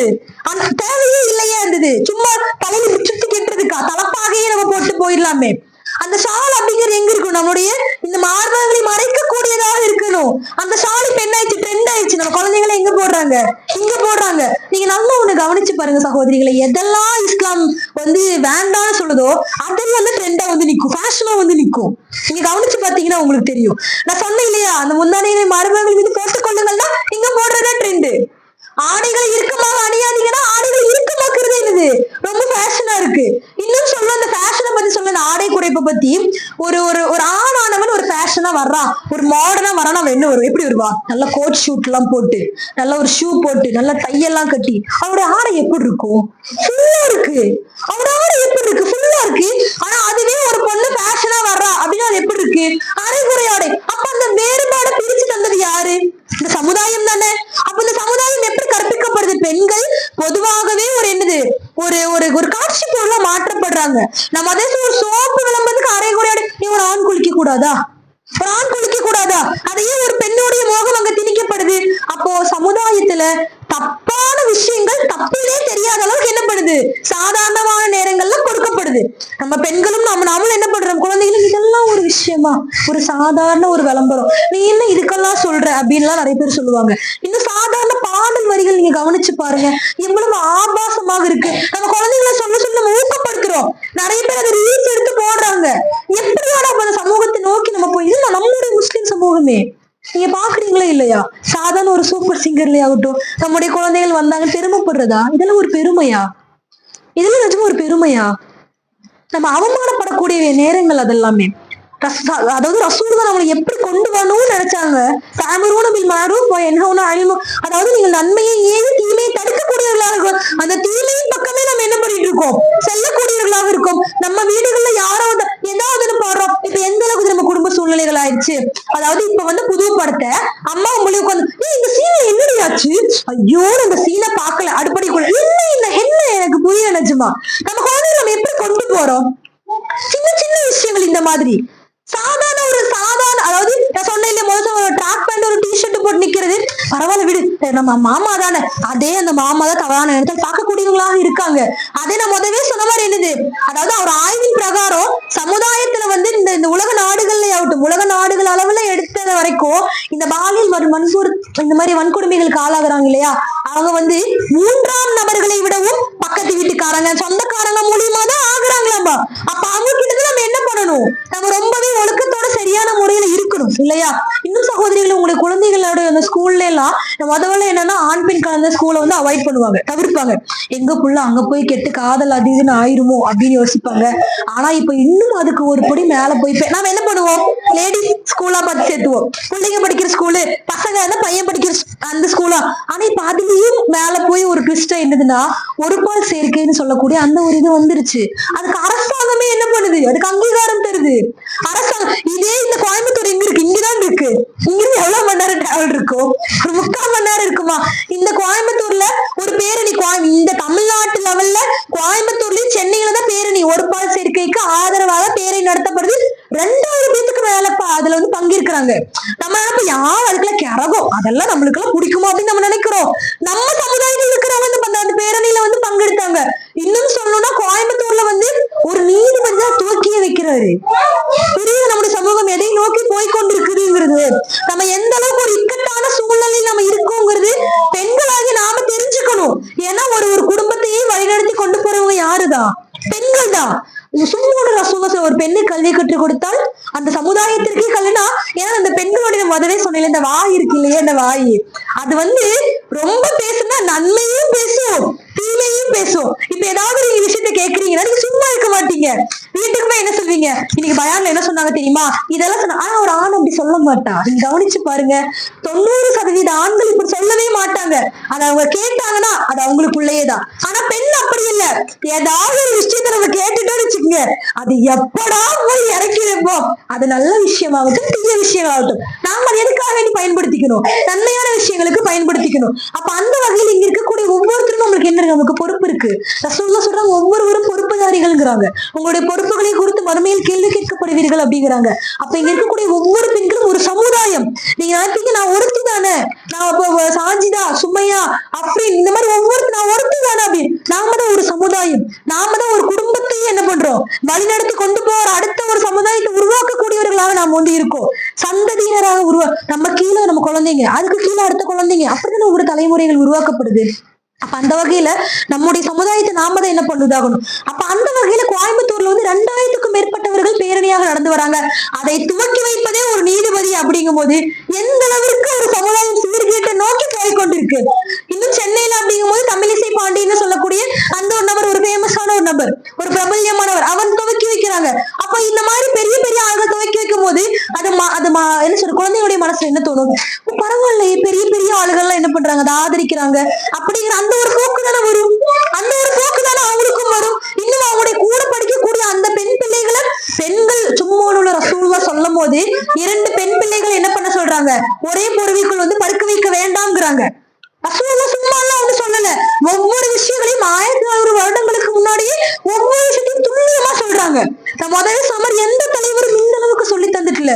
ஒரு நீங்க பாத்ரூம் போனீங்கன்னா எப்படி கழுகணும், அதாவது தண்ணீர் இல்லாதப்ப எப்படி அதை தூய்மைப்படுத்தணும், கடமையான குளிப்பை எப்படி குளிக்கணும், கணவன் மனைவியுடைய உறவு எப்படி இருக்கணும், ஒரு குழந்தைகளை எப்படி வளர்த்தணும், சாதாரண ஒரு கார் எச்சு துப்புறோம் இல்லையா, அது உங்களுக்கு கார் லட்சி நீங்க எங்க துப்புன்ற சொல்றாங்க தெரியுமா, அதாவது அந்த என்ன சொல்றது, தெருவினுடைய ஓரத்தில் துப்புங்க அப்படிங்கிறாங்க. ஒரு சிறுநீர் கழிக்கிறது எங்க, தயவு செஞ்சு மரப்பொந்துகளை சிறுநீர் கழிக்காதீங்க. இந்த மாதிரி சின்ன சின்ன விஷயங்கள் கூட ரசூலுல்லாஹ் என்ன பண்றாங்க, அந்த அளவுக்கு சொல்லி ஒவ்வொரு விஷயத்திலும் ஒழுக்கத்துல ரசூலுல்லாஹ் என்ன பண்றாங்க, போதிக்கக்கூடியவர்களாக இருக்கும். அந்த சமுதாயத்தை சேர்ந்தவர்கள் நம்மளும் அந்த சமுதாயத்தை பின்பற்றி வந்தவர்கள். நம்ம எல்லாம் அந்த ஹைர உம்மத்தின்னு சொல்லக்கூடிய ரசூலுல்லாஹ்வுடைய சந்ததிகள் நாம் எல்லாமே. அப்ப அப்படியாக இருக்கக்கூடியவங்க நமக்கு அடுத்த பொறுப்பு என்னது, இந்த ஆரம்பிக்கணும், நம்ம குடும்பத்துக்கிட்ட இருந்து ஆரம்பிக்கணும், நம்முடைய பிள்ளைகள் கிட்ட இருந்து ஆரம்பிக்கணும், அடுத்த சந்ததிகள் கிட்ட இருந்து ஆரம்பிக்கணும். அப்ப அந்த வகையில நம்ம என்ன பண்ணணும், இந்த ஒருபால் சேர்க்கைக்கு நம்ம பயங்கரமாக எதிர்ப்பு தெரிவிக்கக்கூடியவர்களாக இருக்கணும். என் குழந்தை நல்லாதான் இருப்பா, என்னோட இது என்னோட என் பிள்ளை வந்து ஒரு என்ன சொல்றது, ஒரு இஸ்லாத்தின் அடிப்படையில ஒரு ஸ்கூல்ல தான் சேர்த்திருக்கேன். எல்லா பக்கமும் இந்த ஒரு தீங்கு வந்து வந்துருச்சு சகோதரிகளே. நீங்க தயவு செஞ்சு ஒண்ணு மட்டும் சொல்றேன், நம்பிக்கை வைங்க உங்க குழந்தைகளை, அதிக நம்பிக்கை வைக்காதீங்க. அதாவது குழந்தைகள்கிட்ட ஒரு கண்காணிப்பு இருக்கட்டும், ஒரு சந்தேக பார்வை இருக்கட்டும். உங்களுக்கு உங்க குழந்தைங்களுக்கு சொல்லி இப்ப அவங்களுக்கு கசந்தாலும் பின்னாடி காலத்துல என்னது அது கண்டிப்பா நன்மைக்குங்கிறத அவங்க புரிஞ்சுக்குவாங்க. இன்னொரு தவறான வழிக்கு போய் அப்ப வயிற்றுல வாயில அடிச்சு ஒரு பிரயோஜனமும் இல்லையா? அது ஆரம்பத்திலேயே என்னது அந்த முளையிலேயே கிள்ளி எறிவதுதான் சிறந்தது. அப்ப அந்த வகையில் நம்ம குழந்தைகளை இந்த மாதிரியான விஷயங்கள் வந்து ரொம்ப பாதுகாப்பாக இருக்கணும். ஆடையினுடைய விஷயத்தையாகட்டும், நான் ஃபர்ஸ்ட் சொன்ன மாதிரி இந்த ஒருபால் சேர்க்கை ஆகட்டும், இந்த மாதிரியான நிறைய விஷயங்கள், போதை, மது இப்போ பக்கத்துல இருக்கிற பொட்டி கடையில கிடைக்குது. நம்ம நினைக்கிறோம் சாதாரண முதல்லாம் தான் தனியா போய் அப்படி இப்படி இல்ல. இப்போ நம்ம அம்மா வீட்டு பக்கத்துல இருக்க கூட அந்த பொட்டி கடையில என்ன பண்ணுது, அந்த பொட்டலங்கள் கிடைக்குது, அந்த மது கிடைக்குது. இன்னும் சொல்ல போன்ல நம்ம இது என்ன ஆப் டவுன்லோட் பண்ணி சாதா இன்ஸ்டாகிராம், எல்லாத்தையும் உங்களுக்கு தெரிஞ்ச இன்ஸ்டாகிராம் தெரியும் இல்லையா, அந்த இன்ஸ்டால புக் பண்ணா நம்ம எங்க இருக்கமோ அந்த இடத்துல அவன் பாட்டுக்கு போன் பேசுவான், ஒரு பார்சல் மாதிரி கொடுக்குற அவனுக்கும் தெரியாது இது போதைன்னு, வாங்குற இவனுக்கு தெரியும் இது போதைன்னு. புரியுது உங்களுக்கு எந்த அளவுக்கு? அப்ப நம்ம என்ன நினைப்போம், ஓ பையன் ஏதோ ஆர்டர் பண்ணிருக்கான் போல, புள்ள ஏதோ ஆர்டர். இஸ்லாமிய பெண் பிள்ளைகளே போதைக்கு உள்ளாகுறாங்க. இதை கேட்கும்போது நம்மளுக்கு எவ்வளவு வருத்தத்திற்கு ஒரு முதல்லாம் என்னது ஆம்பளை பசங்க தான் குடிப்பாங்கிறதெல்லாம் தாண்டி இப்ப பெண் பிள்ளைகள் வந்து என்னது ஒரு சாதா ஒரு என்ன சொல்றது, ஒரு ஏதோ ஒரு பட்டம் வாங்கிட்டா, அதாவது ஒரு டிகிரி முடிச்சுட்டா ஒரு குடிக்கிறது, கல்யாணத்தப்போ பேச்சுலர் பார்ட்டின்னு சொல்லி குடிக்கிறது, இந்த மாதிரியான ஒழுக்க சீர்கேடுகள் எங்கிருந்து ஆரம்பிக்குது? நீங்க தயவு செஞ்சு உங்கள் பிள்ளைகளுடைய அந்த நட்பு வட்டாரங்களை கொஞ்சம் உன்னிப்பாக கவனிங்க. ஏன்னா அவங்க யார் கூட சேர்றாங்களோ அவங்களும் அதே மாதிரிதான் மாறுவாங்க. அப்ப அந்த வகையில அவங்க நட்பு வட்டாரங்களை பார்க்கணும், அவங்க எப்படி இருக்காங்கிறத என்ன பண்ணணும். அதுல நண்பனை பற்றி சொல், உன்னை பற்றி சொல்கிறேன் அப்படின்னு சொல்லுவாங்க இல்லையா, இந்த பழமொழியை கேட்டிருக்கீங்களா? அந்த மாதிரி உங்களுடைய பிள்ளைகளுடைய நட்பு வட்டாரங்கள் எப்படி இருக்கு நம்ம என்ன பண்ணணும், உன்னிப்பாக கவனிக்கணும். சகோதரிகளே, நம்முடைய இந்த சமுதாயத்துல தீமைகள் வந்து அப்படியே வலுவெடுத்து கொண்டே போகுது. கொஞ்சம் நெஞ்சமாலாம் இல்ல, இன்னும் நிறைய பேர் வந்து பெண்ணிலிருந்து ஆணாகும், ஆணிலிருந்து பெண்ணாகவும் மாறக்கூடியது. இந்த LGBTQன்னு சொன்னோம் இல்லையா, இந்த LGBTQ ஃபுல் ஃபார்ம் எல்லாம் தெரிஞ்சு வச்சுக்குங்க. எந்த அளவுக்கு இந்த சமூகமானது நவீன மயமாக்கப்படுதோ அந்த அளவுக்கு பெற்றோர்களை நாமும் என்ன பண்ணும், அந்த மாடர்ன பழகிக்கணும், தெரிஞ்சுக்கணும். அந்த போனை பத்தி நம்மளுக்கு அறிவு இருக்கணும். அந்த அறிவு இருந்தாதான் நம்ம என்ன பண்ண முடியாது, கண்டுபிடிக்க முடியும். நான் சொன்னேன் முதவே அந்த கல்லூரியில வந்து அந்த அவங்க அம்மாவுக்கு ஒண்ணுமே தெரியல, எனக்கு போனே நோண்ட தெரியாதுமா, அவ போன்ல என்ன பண்றான்னு தெரியல, தெரிஞ்சுக்கணும், நம்மளோட அறிவை வளர்த்துக்கணும். ரசூலுல்லாஹ் வந்து மறுமையில வந்து எதற்காக நம்ம கூலி கொடுக்கப்படுவோம்னா, கூலி கொடுக்கப்படுறது அறிவின் அடிப்படையில் தான். நீங்க தொழுதீங்க உங்களுக்கு கூலி கொடுக்கப்பட மாட்டாது. எதற்காக வேண்டி தொழுதீங்க, எதற்காக வேண்டிய மானக்கேடான வெட்டுக்கேடான விஷயத்தை நீக்கிறதுக்காக வேண்டியதான் தொழுகை. நோன்பு எதற்காக வேண்டி, தக்குவாவை அதிகப்படுத்துவதற்காக வேண்டிய நோன்பு. அந்த தக்குவாவை அதிகப்படுத்தணுங்கிற அந்த அறிவு இல்லைன்னா அல்லாஹ் அந்த நோன்பை ஏற்றுக்கொள்ள மாட்டா. சகோதரிகளை நல்லா ஞாபகம் வச்சுக்குங்க. இஸ்லாமானது அறிவை வந்து அதிகப்படுத்தணும்னு சொல்லுது. நீங்க வந்து என்ன பண்ணக்கூடாது, எனக்கு எதுவுமே தெரியலன்னு இருக்கக்கூடாது. அதை பத்தி தெரிஞ்சுக்குங்க, அதை பத்தி அறிவை வளர்த்திக்கிங்க. எப்படின்னு கேளுங்க, பிள்ளைங்களுக்கு உட்கார வச்சுங்க, இது என்ன பாக்குற, என்ன இதாக்குற. பிள்ளைங்கள்ட்ட தயவு செஞ்சு தூங்கும் போது போன் மொபைல கொடுத்துடாதீங்க. முடிஞ்ச வரைக்கும் மொபைலே கொடுக்காதீங்க. அப்படி நீங்க கொடுக்கணும் இல்ல, புள்ள ப்ராஜெக்ட் பண்றா, அது பண்றா, இது பண்றான்னு போன் கேட்கிறா, பக்கத்துல உட்காந்துக்குங்க. உங்களால உட்கார முடியலடா, நீங்க அந்த மொபைல கொடுக்க வேண்டாம். ஒரு கட்டத்துக்கு மேல நீங்க கொடுக்க வேண்டிய தர்பியாக்கள் எல்லாமே கொடுத்ததுக்கு அப்புறம் அந்த புள்ள என்ன ஆயிடும், ஓரளவுக்கு பக்குவம் அடைஞ்சிடும். அதுக்கப்புறம் நீங்க அந்த மொபைல கொடுக்கும் போது என்ன ஆயிடுவா, அவளுக்கு நன்மை எது தீமை எது அந்த பிரிந்தறிய கூட திறமே தெரியும். இன்னும் சொல்ல முதலானா கல்யாணம் கட்டி கொடுத்தா போதும், அல்ஹம்துலில்லாஹ். இப்ப கல்யாணம் பண்ணி கொடுத்தாலும் நிம்மதி இல்ல. ஏன்னா கல்யாணம் பண்ணி கொடுக்கறதுக்கு என்ன ஆயிடுது, வேற ஏதோ கள்ள தொடர்பு அப்படின்னு ஓடி போயிடுறாங்க. ஒண்ணு வேண்டாம், இங்க இருக்கிற ஊட்டியில நம்ம நியூஸ்ல வந்த விஷயம், இங்க இருக்கிற ஊட்டியில அதாவது 2 பேரும் லவ் பண்ணி கல்யாணம் பண்ணி ஒரு வீட்டுக்கு போறாங்க. அந்த குழந்தை வந்து குடிகாரன். நீங்க நியூஸ் கேள்விப்பட்டீங்களா? அந்த குழந்தை வந்து குடிகாரன். அப்ப அதுக்காக வேண்டி ஒரு இதே மாதிரி ஒரு முஸ்லீம் ஜமாத்தை சேர்ந்த, எனக்கு பெயர் சொல்ல விருப்பமே இல்லை, அந்த முஸ்லீம் ஜமாத்தை சேர்ந்த ஒரு நபர் வந்து என்ன பண்றாங்க, அந்த வீட்டுக்குள்ள நுழையிறாங்க. அந்த குழந்தைக்கு நல்லது சொல்லணும்னு, குடிக்காதப்பா, ஒண்ணும் பண்ணாதப்பா அப்படின்னு சொல்றதுக்கு வேண்டி அந்த நபர் வந்து நுழையிறாங்க. ஒரு கட்டத்துக்கு மேல என்ன ஆயிடுச்சுன்னா, அந்த நபருக்கும் அந்த மாமியாருக்கும் உண்டான தொடர்பாயிருச்சு. அதை கண்டுபிடிச்ச மருமக என்ன டீல வந்து சைனைடுன்னு சொல்லுவாங்க இல்லையா, அந்த ஒரு என்ன சொல்றது ஒரு ஒரு ஒரு ஒரு வகையான பாய்சன் அது. அந்த நம்ம இந்த நகைகளை சுத்தப்படுத்த பயன்படுத்துவாங்க அந்த சைனைடுன்னு சொல்லக்கூடியது. அதை வந்து கொடுத்து அதை ஒரு கொலை செய்யக்கூடியது. அப்ப அந்த ஆரம்ப புள்ளி எங்கிருந்து வருது? அப்ப அங்க ஹிஜாப் சரியான முறையில தான் தவறு நடந்திருக்குமா? அந்த ஒரு மகரமான உறவில் இஸ்லாம் சும்மா ஒண்ணும் இல்ல, ஒவ்வொரு உறவுகளையும் ஒவ்வொரு விஷயங்களையும் பார்த்து பார்த்து இஸ்லாம் சொல்லுது இல்லையா? அப்ப அந்த ஒழுக்க விஷயங்களை சரியான முறையில் கடைபிடிச்சுனாலும் அந்த தவறு நடந்திருக்குமா? அந்த கொலையானது நடைபெற்று இருக்குமா? அசால்ட்டு அந்த கொலையை செஞ்சுட்டு என்னது போச்சா? அந்த உயிர் போச்சு. அந்த ஒரு கொலை அதாவது ஒரு மனிதனை கொலை செய்பவன் அந்த சமுதாயத்தையே கொலை செய்பவனுக்கு சமம். அப்ப அந்த வகையில நம்ம மாமியார் என்ன சொல்றது? அப்ப நம்ம எங்கேயோ கேக்குது, எங்கேயோ நடக்குதுன்னு இல்ல, நம்ம சமுதாயத்தில் நம்ம இருக்கக்கூடிய சுத்தி இருக்கக்கூடிய பகுதியில உங்க எல்லாத்துக்கும் தெரியும் இல்லையா? எனக்கு தெரிஞ்சோட உங்க எல்லாத்துக்கும் தெரியும் யார் யார் என்னென்ன பண்றாங்க, அவங்களுடைய பார்வை எப்படி இருக்கு எல்லாம் நம்மளுக்கு தெரியும். அப்ப உங்களால முடிஞ்சு நான் என்னதாங்க பண்றது அப்படின்னா, முதல் விஷயம் நாம முதல்ல ஒழுக்கமா இருக்கணும். நாம முதல்ல ஒழுக்கமா ஆடையாகட்டும், பேச்சாகட்டும், நம்முடைய குழந்தைகளை ஆகட்டும், நம்முடைய குடும்பமாகட்டும் ஒழுக்கமான முறையில், அதன் பிறகு அல்லாஹ்வின் கையில ஒப்படைச்சிடணும். அதுக்கப்புறம் என்னது, குழந்தைகள் நம்முடைய அமானிதங்கள் அதே மாதிரி அல்லாஹ் என்ன பண்ணுவான், அல்லாஹ்வுடைய கையில ஒப்படைச்சாகணும். அப்ப அப்படியான அமானிதங்கள், என்னோட குழந்தை என்னோட பையன் தான். நான் கஷ்டப்பட்டு நான் என்னது 10 மாதங்கள் சுமந்து கஷ்டப்பட்டு என்னுடைய கருவில பல கஷ்டங்களுக்கு அல்லாஹ் சொல்லும்போது குரான்ல இன்னல்களுக்கு மேல இன்னல்கள். உண்மைதானே? தாய்மார்கள் எல்லாத்துக்குமே தெரியும் ஒரு குழந்தைகளை வளர்க்கறதுங்கிறது. அல்லாஹ் அக்பர். முதல் சொல்லுவாங்க நாங்க 10 குழந்தைகளை வளர்த்து தெரியுமான்னு. இப்ப ஒரு குழந்தைய வளர்க்கறது உண்மையிலேயே ரொம்ப சிரமமா இருக்கு. ஏன்னா இப்ப திரும்ப இப்படி கெட்டு போயிடுவான். அப்படிதான் இருக்கு இப்ப இருக்கக்கூடிய உலகமாகட்டும். இது அந்த அளவுக்கு ஆரோக்கியமும் இல்ல. அது தாய்மார்களுக்காகட்டும் அந்த குழந்தைகளுக்கும் ஆகட்டும் ஆரோக்கியம் இல்ல. அப்படியான காலகட்டத்தில் நம்ம இருக்கோம். அப்ப முடிஞ்ச வரைக்கும் ஆரோக்கியமாக நாமும் இருந்து நம்ம குழந்தைகள் என்ன பண்ணும், ஆரோக்கியமாக இருக்கணும். நாமும் ஒழுக்கமாக இருந்து நம்ம குழந்தைகளும் என்ன பண்ணும், ஒழுக்கமான முறையில வளர்த்தணும். ஒழுக்கத்தை நம்ம போதிக்கக்கூடியவர்களாக இருக்கணும். கற்பொழுக்கத்தை முக்கியமா சொல்லிக் கொடுக்கக்கூடியவர்களாக நம்ம இருக்கணும். குட் டச் இது பேட் டச் இப்ப ஸ்கூல்ல சொல்லி கொடுக்குறாங்கன்னு சொல்றாங்க. அந்த விஷயத்த முதல்ல வீட்டுல சொல்லிக் கொடுக்கணும். பக்கத்து வீட்டுக்கார தொடர்ந்து நம்ம குழந்தைகளை விடக்கூடாது.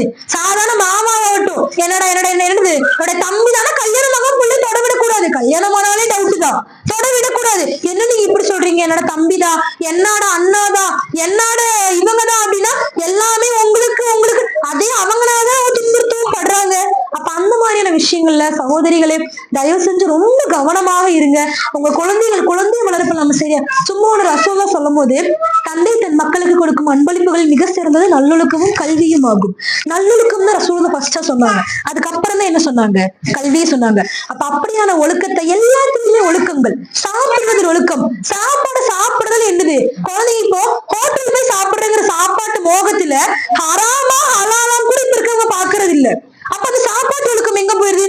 முதல்ல நம்ம இது நம்மளோட ஹோட்டலா அப்படின்னு பாப்பாங்க. இப்ப அது கூட இல்ல. டேஸ்டா இருக்கா போதும் அப்படி போயிருச்சு. அங்க பன்றிக்கறி சமைச்சாலும் சரி, இல்ல அங்க தவறான முறையில அல்லாஹ்வுடைய பெயர் கூறாம அங்க வந்து மாமிசங்களை அறுத்து அங்க ஹராமான முறையில இருந்தாலும் சரி, ஆனாலும் என்னதான் பண்றாங்க, அங்க போய் சாப்பிடுறாங்க. அப்ப சாப்பாட்டினுடைய ஒழுக்கத்தை நீங்க குழந்தைங்களுக்கு சொல்லிக் கொடுங்க. ஆடையினுடைய ஒழுக்கத்தை சொல்லிக் கொடுங்க. இந்த மாதிரியான விஷயங்கள் இருக்கு. இந்த ஒரு பால் சேர்க்கை இது நீங்க நினைப்பீங்க, ஐயோ என் பிள்ளைக்கு இதெல்லாம் தெரியாது. உங்களை விட அதிகமா உங்க பிள்ளைக்கு இதை பத்தின அதிகமான அறிவுகள் இருக்கும். இப்ப சின்ன குழந்தைகளுக்கு சாதாரண 5வது படிக்கிற பிள்ளைக்கு இதை பத்தின அறிவுகள் இருக்கு. அதை பத்தி தெரிஞ்சுக்கிறாங்க. இந்த எல்ஜிபிடிக்கு இந்த மாணவியல் குரூப்ங்கிறத பத்தி தெரிஞ்சுக்கிறாங்க. அதை பத்தின அவங்களுடைய நடவடிக்கைகள் பத்தி அந்த ஒரு பாதிப்புகள் நம்ம குழந்தைகளை தாக்காம நம்ம என்ன பண்ணிக்கிறோம், நம்ம ரொம்பவே கவனமாக இருக்கணும் சகோதரிகளே. இது மாதிரியா நம்ம குழந்தைகளை நம்ம பாத்துக்கணும். நாம இதுல நம்ம கவனமா இருக்கணும். முக்கியமா சுய உதவி குழுக்கள்னு வாங்க. நீங்க வந்து கணவனை வந்து என்ன பண்ணக்கூடாது, கணவனை நம்பி இருக்காதீங்க. நீங்க வந்து நம்ம தனியா தான் இருக்கணும். கணவனை ஒரு அடி அடிக்கிறதுக்குள்ளே அடிக்க கூடாது. உண்மையிலேயே கணவனானவன் மனைவி வந்து அடிக்க கூடாது. அன்பான முறையில சொல்லணும் தான். ஒரு அடி அடிக்கிறதுக்குள்ள எனக்கு கணவனே வேண்டாம், எனக்கு வந்து நான் வந்து சம்பாதிக்காததான் இப்படி சொல்றீங்கன்னு சொல்லி சுய உதவி குழுக்கள்ல செய்யறாங்க. சுய உதவி குழுக்களுடைய கடைசி எண்டிங் வட்டிதான். அப்ப நீங்க என்ன, நீங்க வட்டி வாங்க வேண்டாம்னு சொல்றீங்களா? அப்ப வட்டி வாங்க நீங்க காசு தருவீங்களா? நிறைய பேர் திருப்பி கேக்குறாங்க. அதெல்லாம் ஞாபகம் வச்சுக்கோங்க சகோதரிகளே. நீங்க வந்து உங்களுக்கு ஒரு கஷ்டம் வருது அப்படின்னா உங்களுடைய அந்த மூளை இருக்கு இல்லையா, அந்த மூளையை அதை தீமையின் பக்கம் கொண்டு செல்லும். நீங்க அதை உதறி தள்ளிட்டு நான் வட்டி வாங்க கூடாதுன்னு அவங்க கடனுடைய அந்த ஒரு ஏற்பாடுகள் எல்லாம் ஏற்பாடு பண்ணி தருவா. கடன் வாங்குவதற்கு எப்படி, அந்த கடன் யாரெல்லாம் கொடுக்கணுமோ அவங்க என்ன பண்ணுவாங்க, உங்களை தேடி வருவாங்க. அப்ப அந்த வட்டியிலிருந்து நீங்க என்ன பண்ணலாம், தாராளமா மீண்டு வரலாம். சாதாரண ஒரு இஎம்ஐல இருந்து வீட்டுக்கு நல்லா கவனிச்சுக்குங்க. நீங்க அதாவது நன்மையான விஷயங்களை செய்யறதுக்கு காசு பண்ண தேவையில்லை. நீங்க தொழுகிறது காசு வேணுமா? வேண்டாம். நோன்பு வைக்கிறது காசு வேணுமா? அந்த உணவை சரியான முறையில சாப்பிட்டீங்கன்னா போதும். அதே மாதிரி ஒவ்வொரு இந்த மாதிரி நன்மையான விஷயங்கள் செய்யறது காசு. ஆனா தீமைகள் செய்யற எல்லாத்துக்குமே காசு வேணும். தீமைகள் செய்யற எல்லா விஷயத்துக்கும் காசு வேணும். டிவி வாங்க காசு வேணும், போன் வாங்க காசு. போன் நன்மையான விஷயத்துக்கு பயன்படுத்தலாம். அதாவது போன் வந்து கத்தி மாதிரின்னு சொல்லுவாங்க. கத்தின மாதிரி காய்கறியும் வெட்டும், ஆளையும் கொள்ளலாம். அப்ப அந்த கத்தியை எப்படி பயன்படுத்தணும் நம்மளுக்கு தெரியணும். அதே தீமையான விஷயம் இருந்தா போதும் நம்ம ஒரு தியேட்டருக்கு போகலாம். தீமையான விஷயம் இருந்தா போதும் மது வாங்கலாம். தீமையான விஷயம் இருந்தா போதும் நமக்கு தேவையில்லாத விஷயங்கள் அனைத்தும் வாங்கலாம். புரியுதா உங்களுக்கு? அப்ப நன்மை, அதாவது ஷைத்தான் வந்து கொடூரமானவன் அப்படின்னு நம்ம வந்து காட்டுவோம். ஆனா என்ன பொறுத்த வரைக்கும் ஷைத்தான் ரொம்ப அழகானவன். ஷைத்தான் நம்மளுக்கு அழகாதான் வருவான். போன் மூலியமா அழகா வருவான், டிவி மூலியமா அழகா வருவான். புறம் பேசுதல் அப்படி அழகா சிரிச்சு பேசி அவ இருக்காளே அப்படின்னு ஆரம்பிக்கிறதுல அதுல அவளை பத்தி அந்த அதாவது இருப்பது புறம் அவதூறு எல்லாமே வந்துடும். அப்ப அது இவ்வளவு அழகாதான் நல்லா காட்டுறான். அழகாதான் காட்டுறான். யாரு காட்டுறான்? ஷைத்தான் எப்படி எந்த அளவுக்கு அழகா காட்டுறான் இல்லையா? அப்ப அந்த வகையில உண்மையிலேயே ஷைத்தான் அழகானவன். அழகாவே வந்து என்ன பண்ணுவான்? நம்மளை வந்து அழிவின் பக்கம் கொண்டு செல்லக்கூடியவனாக இருப்பான். சகோதரிகளே, நம்ம கிட்ட வந்து இந்த ஒழுக்கத்தை பத்தி பேசணும், நிறைய விஷயங்கள் பேசலாம். நிறைய விஷயங்கள் உங்களுக்கும் தெரியும். அதோட எல்லா விஷயங்களுமே இந்த ஒரு மணி நேரத்துல அடக்க முடியுமானா கண்டிப்பாக முடியாது. இங்க என்னால ஒரு சில விஷயங்கள் ஒரு சில பாயிண்ட் மட்டும்தான் சொல்ல முடியும். உங்க வீடுகள்ல நீங்க நம்ம வந்து நான் ஒழுக்கமா இருக்கணும், நான் சரியான முறையில் இருக்கணும் முடிவெடுங்க. அப்ப நான் ஒழுக்கமா இல்லையாங்க அடுத்த கொஸ்டின் நீங்க உங்களுக்குள்ளேயே கேட்டுக்காதீங்க. நம்ம இன்னும் இருப்பதை காட்டிலும் என்னவா இருக்கணும்? நம்ம சிறந்தவர்களாக இருக்கணும். நான் இப்ப ஒழுக்கமா இருக்கேன்னா இன்னும் நான் சிறந்தவளாக இருக்கணும் அப்படிங்கிற அந்த ஒரு மனசை வந்து கொண்டு வாங்க. உங்கள் குழந்தைகளை ஆரம்பத்திலிருந்து முடிக்கிற வரைக்கும் நீங்க கவனிச்சிருப்பீங்க. நான் குழந்தைகளையே அதிகமா சொல்லியிருப்பேன். ஏன்னா அடுத்த சமுதாயமே அதுதான். அடுத்த சமுதாயம் வந்து சீரழிவின் பக்கம் ரொம்ப சாதாரணமா போயிட்டு இருக்காங்க.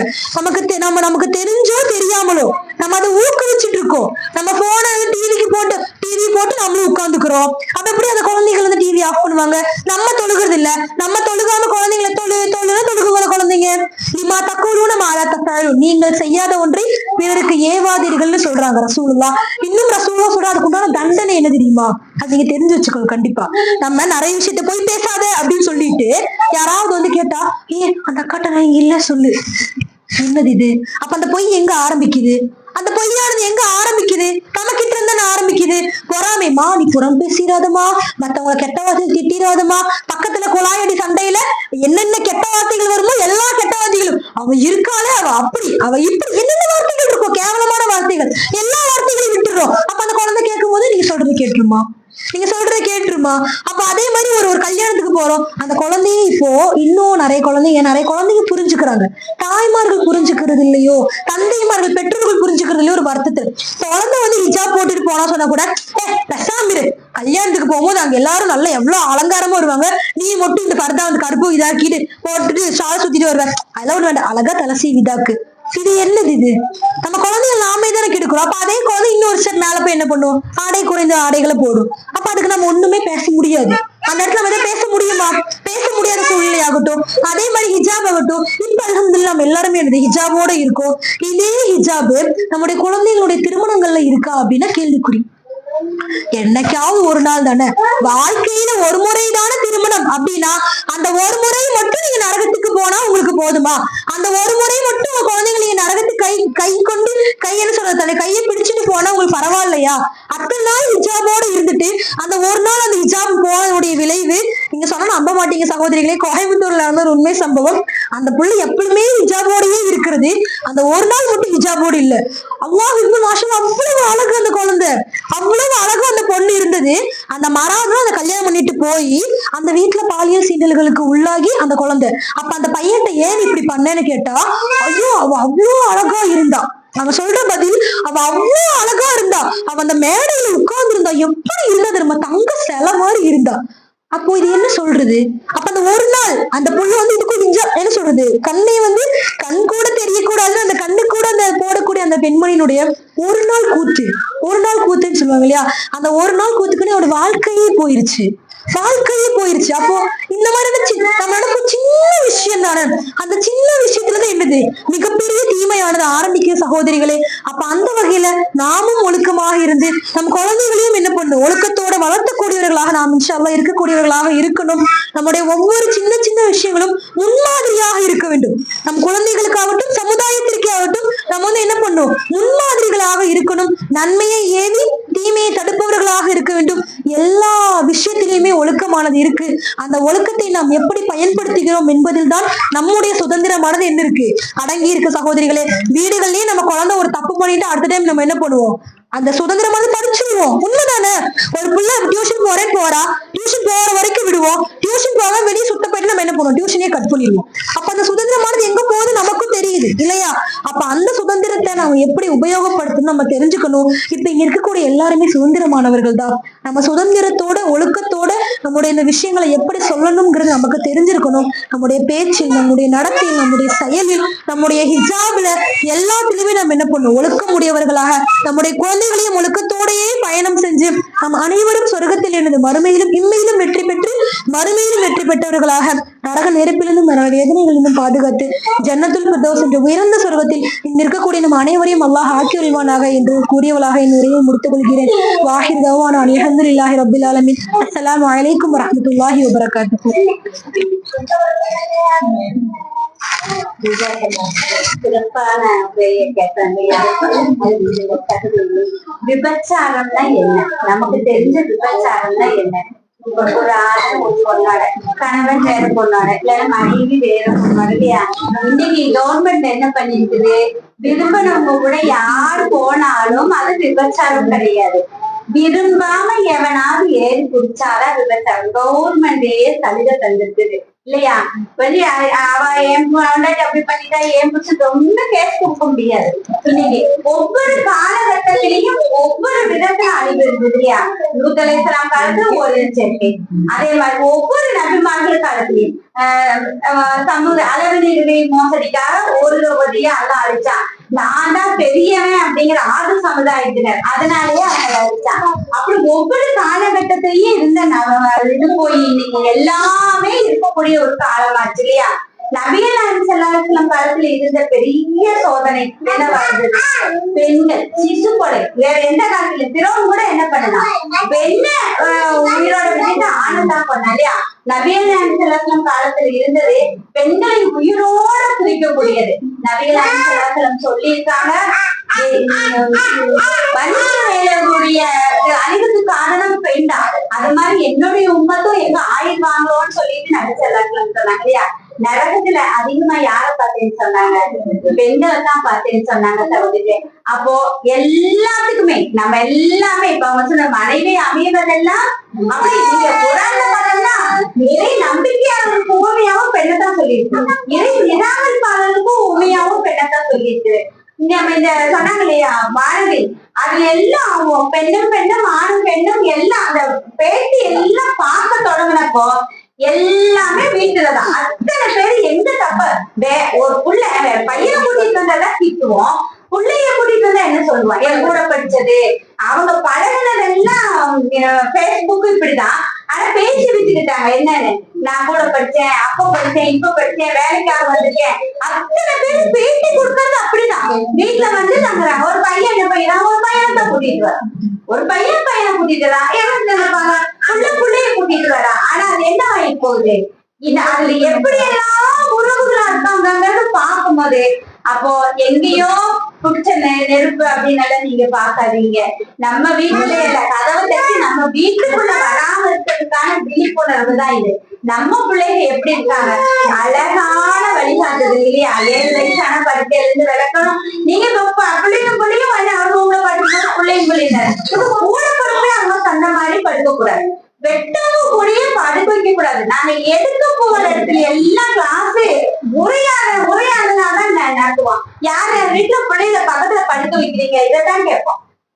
90% பேரண்ட்ஸும் வீட்டுல ஒன்னாதான் படுக்க வைக்கிறாங்க, ஒன்னாதான் படுக்க வைக்கிறாங்க. 5 பெட்ரூம் இருக்குது என் வீட்டுக்கு பக்கத்துல, ஆனா ஒரு பெட்ரூம்ல 3 கட்டில் போட்டுருக்காங்க. கேட்டா அவங்ககிட்ட ஏன் அப்படின்னு கேட்டப்ப நாங்க ஒன்னாதான் படுப்போம், எங்க பிள்ளைங்க தனியா போய் படுத்தாதுங்க, நாங்க தனியா படுத்து விட மாட்டோம். எங்க வந்து இஸ்லாம் எப்படி வழிகாட்டுதல் தந்துருக்கு. இதனால குழந்தைகளுக்கும் அல்ல கணவரும் வழிகிட்டு போகக்கூடியதா இருக்கு இல்லையா? நம்மளுடைய இதுல அவங்களும் வழிகிட்டு போகக்கூடியவங்களா இருக்காங்க. ஒவ்வொருத்தருக்குமே ஆன உரிமைகளையும் கடமைகளையும் இஸ்லாம் தந்துருக்குது. அந்த கடமைகள் உரிமைகள் எல்லாம் நம்ம பேணாம ஆகும்போது எல்லா விதமான சீர்கேடுகளும் நம்ம வீட்டுக்குள்ள வரக்கூடியதா இருக்கு சகோதரிகள். அதுல எல்லாமே நம்ம விழிப்புணர்வு அடையக்கூடியவங்களா குரானா ஹதீஸ்ங்கிறது அப்படி லேச விபச்சாரத்தின் அருகே கூட நெருங்காது. இப்ப எப்படி குரான் சொல்லிருக்குது என்ன இந்த அருகில கொண்டு போகக்கூடியதுதான் நான் பேசு. முந்தானே நான் பஸ்ல ஏறேன், முன்னாடி டிரைவர் கிட்ட புர்கா போட்டுட்டு ரோஸ் கலர் ஷால் போட்டுட்டு ஒரு பொண்ணு உட்காந்து டிரைவரை பார்க்குது சிரிக்குது. உடனே அவன் என்ன பார்த்து வச்சான், கட்ட கட்ட கட்ட கட்ட நாட்டு கட்டன்னு அவன் வைக்கிறான். இவ சிரிக்கிறான், இவ இது பண்றான். முஸ்லிம்குள்ள நான் என் கண்ணால நான் பார்த்துட்டு இருக்கேன். அவன் ரசிக்கிறான். அவன் எத்தனை நாளும் அது நடக்கணும் தெரியல. உடனே நம்ம பஸ்ல இருந்து எப்படி எல்லாம் கேட்கணும் நம்ம உடம்பு போச்சுது. இதை ரசிக்கிறதுக்கு நம்ம பெண்கள் ஏறுறாங்க. அது யாரு, முஸ்லிம் பெண்ணா? என் கண்ணால நான் பார்த்துட்டு இருக்கேன். எந்திரிச்சு நல்ல நாள் அப்பலாமான்னு நல்லா இருக்குது. கண்டக்டரை பார்த்து ரசிக்கிறாரு, இவரை பார்த்து அவருடைய அந்த சிரிப்புலயே அவன் அந்த பாட்டை போடுறான். அவளுக்கு போறவங்களுக்கு ஏதாவது இதுல ஏதாவது இருக்கா, கூச்சம் இருக்கா? நாணம் இல்லாவிட்டா நீ என்ன வேணாலும் செஞ்சுக்கான்னு சொல்லி சொன்ன மாதிரி சகோதரிகளே, நாணம் அப்படிங்கிறது 3 வகையா இருக்குது. நேசம்ங்கிறது 3 வகையா இருக்குது. இறைவனுக்காக நேசம், தனக்காக நேசம், பிறருக்காக. நம்ம குடும்பத்துல பிடிச்சவங்களை நேசிக்கக்கூடியவங்களா இருக்கும், நமக்கு பிடிச்சவங்களை கொஞ்சம் நேசமா இருக்கும், இறைவனுக்காக நேசம் வைக்கக்கூடியவங்களா இருக்கும். இதுல எது சிறந்தது? இறைவனுக்காக. நாணங்கள் அப்படிதான். நான் தனக்காக ஒரு நாணம், பிறர் பார்க்குவாங்க ஒரு நாணம், இறைவனுக்காக நாணம். எந்த நாளும் இதுல வெற்றி அடையக்கூடியதா இருக்கு. இறைவன் எந்த நேரமும் பார்த்துக்கிறாங்க உணர்வு இருக்கக்கூடியவங்க கண்டிப்பா அந்த குழந்தைகளுக்கு அதை கடத்தி விட்டுருப்பாங்க சகோதரிகளே. ஒரு சுண்ணத்தை ஹயாத்தாக்கினா 100 ஷஹீதுடைய கூலி கிடைக்கும். ஒரு ஷஹீதுடைய கூலியை கேள்வி கணக்கிட்டார்கள். 100 ஷஹீதோட தானே பாருங்க. நீங்க ஹதீஸ் நின்னுட்டு தண்ணி குடிச்சா மருந்து இல்லாத நோய் வரும். எப்ப சொன்னாங்க நபிகள் நாயகம் ஸல்லல்லாஹு அலைஹி வஸல்லம்? 1444 வருஷம் முன்னாடி சொன்னது. நின்னுட்டு தண்ணி குடிச்சா நோய் என்னது, மருந்து இல்லாத நோய் எது? நிறைய பேர் கேட்டா கேள்வி கேட்கறது நேரம். எய்ட்ஸ், கேன்சர் இல்ல, அதெல்லாம் ஒண்ணும் கிடையாது. இன்னைக்கு ரொம்ப டாப்ல இருக்கிற நோய் எது? சுகரு, நீரிழிவு நோய், மூத்திர நிக்கல இல்லையா? இதெல்லாம் சொன்னாங்க. நின்னுட்டு தண்ணி குடிச்சுனா அந்த மாதிரி எல்லாமே உங்களுக்கு என்ன ஒரு ஹதீஸ். ஒரு சுண்ணத்தை ஹயாத்தாக்குறது உயிர்ப்பிக்கிறது. நானா செஞ்ச உயிராகுமா? உருவாக்குனாதான் அது உயிர்ப்பிக்கும். சரிங்களா? அப்ப ஹயாத்துனா உயிரோடு இருக்கிறது, ஹயானா நாணம். சரிங்களா? நாணம் ஹயாத்துங்கிற உயிர் இல்லாதவங்களுக்கு சமமாதான் நாணம் இல்லாதவங்களையும் கருதப்படுகிறது. ஹயாத் மருந்தான என்ன உணர்வு இருக்குமா? இருக்காரு. ஹயாங்கிற நாணம் இல்லைனாலும் அவன் யாரா இருப்பான்? உணர்வு இல்லாத ஜடத்துக்கு சமமாதான். அப்படிதான் ஹதீஸ் சொல்லப்படுது. ஒரு அளவுகோல் பெண்கள் முடிவெட்டலாமா? நீ இறை நம்பிக்கையாளர்னு தெரியற அளவுக்கு நீ என்ன வேணாலும் முடிவெட்டுவா. இன்னைக்கு எப்படி இருக்குது முடிவுகளே? காலத்துக்கு காலம் இந்த ஒழுக்கம் வந்து காலத்துக்கு காலம், இடத்துக்கு இடம், ஆடு கால் வேறு. ஒழுக்கம் ஒண்ணுதான், நீதியும் ஒண்ணுதான். ஆனா நியாயங்கிறது அவன் திருடனுக்கும் நியாயம், கொலை செய்யறவனுக்கும் நியாயங்கிற மாதிரி ஒழுக்கம் இறைவன் நியதியிலும் ஒண்ணுதான். ஆனா இது காலத்துக்கு காலம், இடத்துக்கு இடம், ஆளுக்கால் மாறுபடக்கூடியதா இருக்குது சகோதரிகளே. அப்ப இன்னைக்கு இருக்கக்கூடிய சீர்கேடுகள் கண்டிப்பா பெண்களான நம்மளுடைய கண்காணிப்புட்டேனா, என் புருஷன் அப்படி செஞ்சாலும் நீ மனைவி கணவன் அழைக்கும் போது தகுந்த காரணம் இல்லாம மறுப்பவள என்ன நேரம் விளைக்கிறவள மறுப்பு. இதெல்லாம் நிறைய குடும்பத்துல சீர்கேடுகள் தான். மனைவி அந்த கணவனுக்கு தகுந்த மாதிரி வாழாததுனால கணவன் வேற யாரையா. அதே மாதிரி கணவனுக்கும் சொல்லப்பட்டது. உங்களின் சிறந்தவர் யார் என்று கணவனுக்கும் மனைவிக்கே சொல்லப்பட்டது சகோதரியில. மனைவி வச்சுக்க வேண்டிய முறையில வைக்கலாம் அப்படின்னு சொன்னா என்ன பண்ணுவான்? மனைவியும் இந்த மாதிரி மத்தவங்க மேல இவங்க சொன்ன மாதிரி காய் காரணம், மீன் காரணம், இப்படித்தானே நிறைய தப்புதான். அப்படிதானே நடக்குது. ஊட்டியில நடந்தது பாத்தீங்கன்னா தொழுது தழும்போட வந்தாரு இல்லையா? ஒரு நல்லது சொல்ல வந்தவர் இல்லையா? இந்த மாதிரி சீர்கேடுகள் எங்கிருந்து தொடங்குதுன்னா நபிகள் நாயகம் ஸல்லல்லாஹு அலைஹி வஸல்லம் சொன்னதுதான், குர்ஆன் வலியுறுத்துறதுதான். ஆவதும் பெண்ணால் அழிவதும் பெண்ணால். இறை நம்பிக்கையாளர்களாகவும் அல்லாஹ் 25 நபிமார்களுக்கு பேர்ல 2 பெண்களை தான் சொல்லியிருக்கான் இல்லையா? மரியம் அழைக்கலாம், ஆசி அழைக்கலாம் இல்லையா? இறை நிராகரிப்பாளர்களுக்கும் 2 பெண்களை தான் அல்லாஹ் சொல்லியிருக்கான். நூஹ் அலைஹிஸ்ஸலாம் மனைவி, லூத் அலைஹிஸ்ஸலாம். இந்த லூத் அலைஹிஸ்ஸலாம் மனைவி என்ன அந்த காலத்துல அந்த தப்பா பண்ணா? அவ தப்பெல்லாம் ஒண்ணும் பண்ண கிடையாது. அவ செஞ்ச ஒரே தப்பு, மலக்குகள் ஆண்கள் ரூபத்துல வந்தப்போ கொஞ்சம் அழகான ஆண்கள் அந்த ஒன்னதான் செஞ்சா, இல்லாம அவன் தப்பு பண்ணல.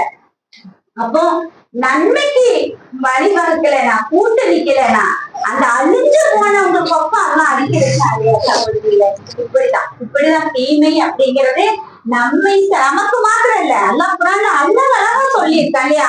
தீமை செய்தவர்களுடைய அந்த கெடுதல் உங்களை மட்டும் அல்ல, எல்லாருக்கும் வரும் அப்படிங்கிறது. அப்படித்தான் 1965 எய்ட்ஸ் நோயாளி 5 பேர் தான் இருந்தாங்க.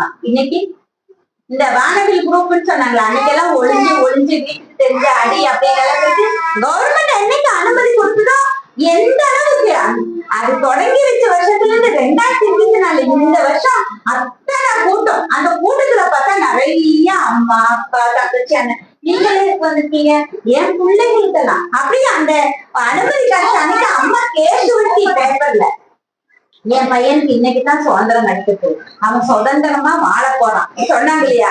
சுதந்திரம் அப்படிங்கிறது எப்படி எந்த அளவுக்கு இருக்கணும் அப்படின்னு சொல்லிட்டு நமக்கு எத்தனை நேரம் நிறைய கிளாஸுக்கு கேட்டோம்.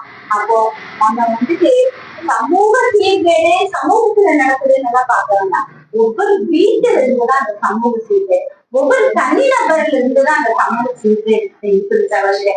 அப்போ நம்ம எல்லாம் நல்லாதான் இருக்கோம், அதுக்கு இல்ல நம்ம வீட்டுல இந்த மாதிரி எல்லாம் தப்பு இல்லைன்னு நினைச்சிட்டு இருக்கோம். நீங்க வரக்கூடிய நம்மளுடைய சந்ததிகள் எப்படி எல்லாம் இருப்பாங்க. அதிகமா இந்த போதை பொருள் விற்கிறதும் உபயோகிக்கிறதும் எல்லாம் கல்லூரி மாணவர்கள், ஸ்கூல் மாணவர்கள் அவங்கதான் உபயோகம் செய்யறாங்க, விற்கவும் செய்யறாங்க அப்படின்னு சொல்லி சொல்லப்படுது. மது தீமைகளின் தாய் அப்படிங்கிறது போயிட்டு அரசாங்கத்தின் வருமானத்தின் தாயா இன்னைக்கு இருக்கக்கூடிய ஒரு நிலையில இருக்கும். நம்ம வீட்லயே எல்லாம் அந்த மாதிரி மதம் இருக்கக்கூடிய ஆறு இருந்தா கண்டிப்பா அதுல இருந்து மாற்றக்கூடியவங்களை நம்ம எல்லாம் இருக்கணும். பெரிய வட்டி, பெரிய பாவம், பெரும்பாவம்னு பார்த்தோம்னா, வட்டி அப்படிங்கிறது இடையில செய்யக்கூடிய போதுன்னு சொல்லிட்டு அம்மா சொன்னான். சரிங்களா? விபச்சாரம் அப்படிங்கிறது ஒரு மனைவி அம்மா கிட்டையும் ஹதீஸ் பாருங்க, எவனால ஒருத்தர் விபச்சாரம் செஞ்சா அம்மா கிட்டையும் சகோதரி கிட்டையும் படுத்ததுன்னா இன்னைக்கு அதுக்கே கவர்மெண்ட் அனுமதி தந்துச்சு. தாயா தந்தையா பிள்ளையா மகனா 10 வயசான யாருக்கிட்ட வேணாலும் செக்ஸ் வச்சுக்கலாம்னு சொல்லி கவர்மெண்ட் ஐரோப்பால இருந்து அனுமதி தந்துருக்குது. அப்ப அதிகமான இந்த நோய்களும் அந்த இதுதான் நான் சொன்னேன் இல்லையா, மருந்து இல்லாத நோயின்னு சொல்லிட்டு. வெளிநாடுகள் என்ன பார்த்தோம்னா 30 வயசு 40 வயசுக்கு மேல எல்லாருமே குழந்தைகளுக்கு போற மாதிரி ஃபேமஸ் கொடுத்துதான் இருக்காங்களாமா. அவங்க எல்லாம் அது தொழிலாளர்கள் சொல்றது, இந்த பெரியவங்களோட இந்த ஃபேமஸ் எடுக்கிறதே எங்களுக்கு பெரிய வேலையா இருக்குதுன்னு பேட்டி கொடுத்துருக்காங்க சகோதரிகளே.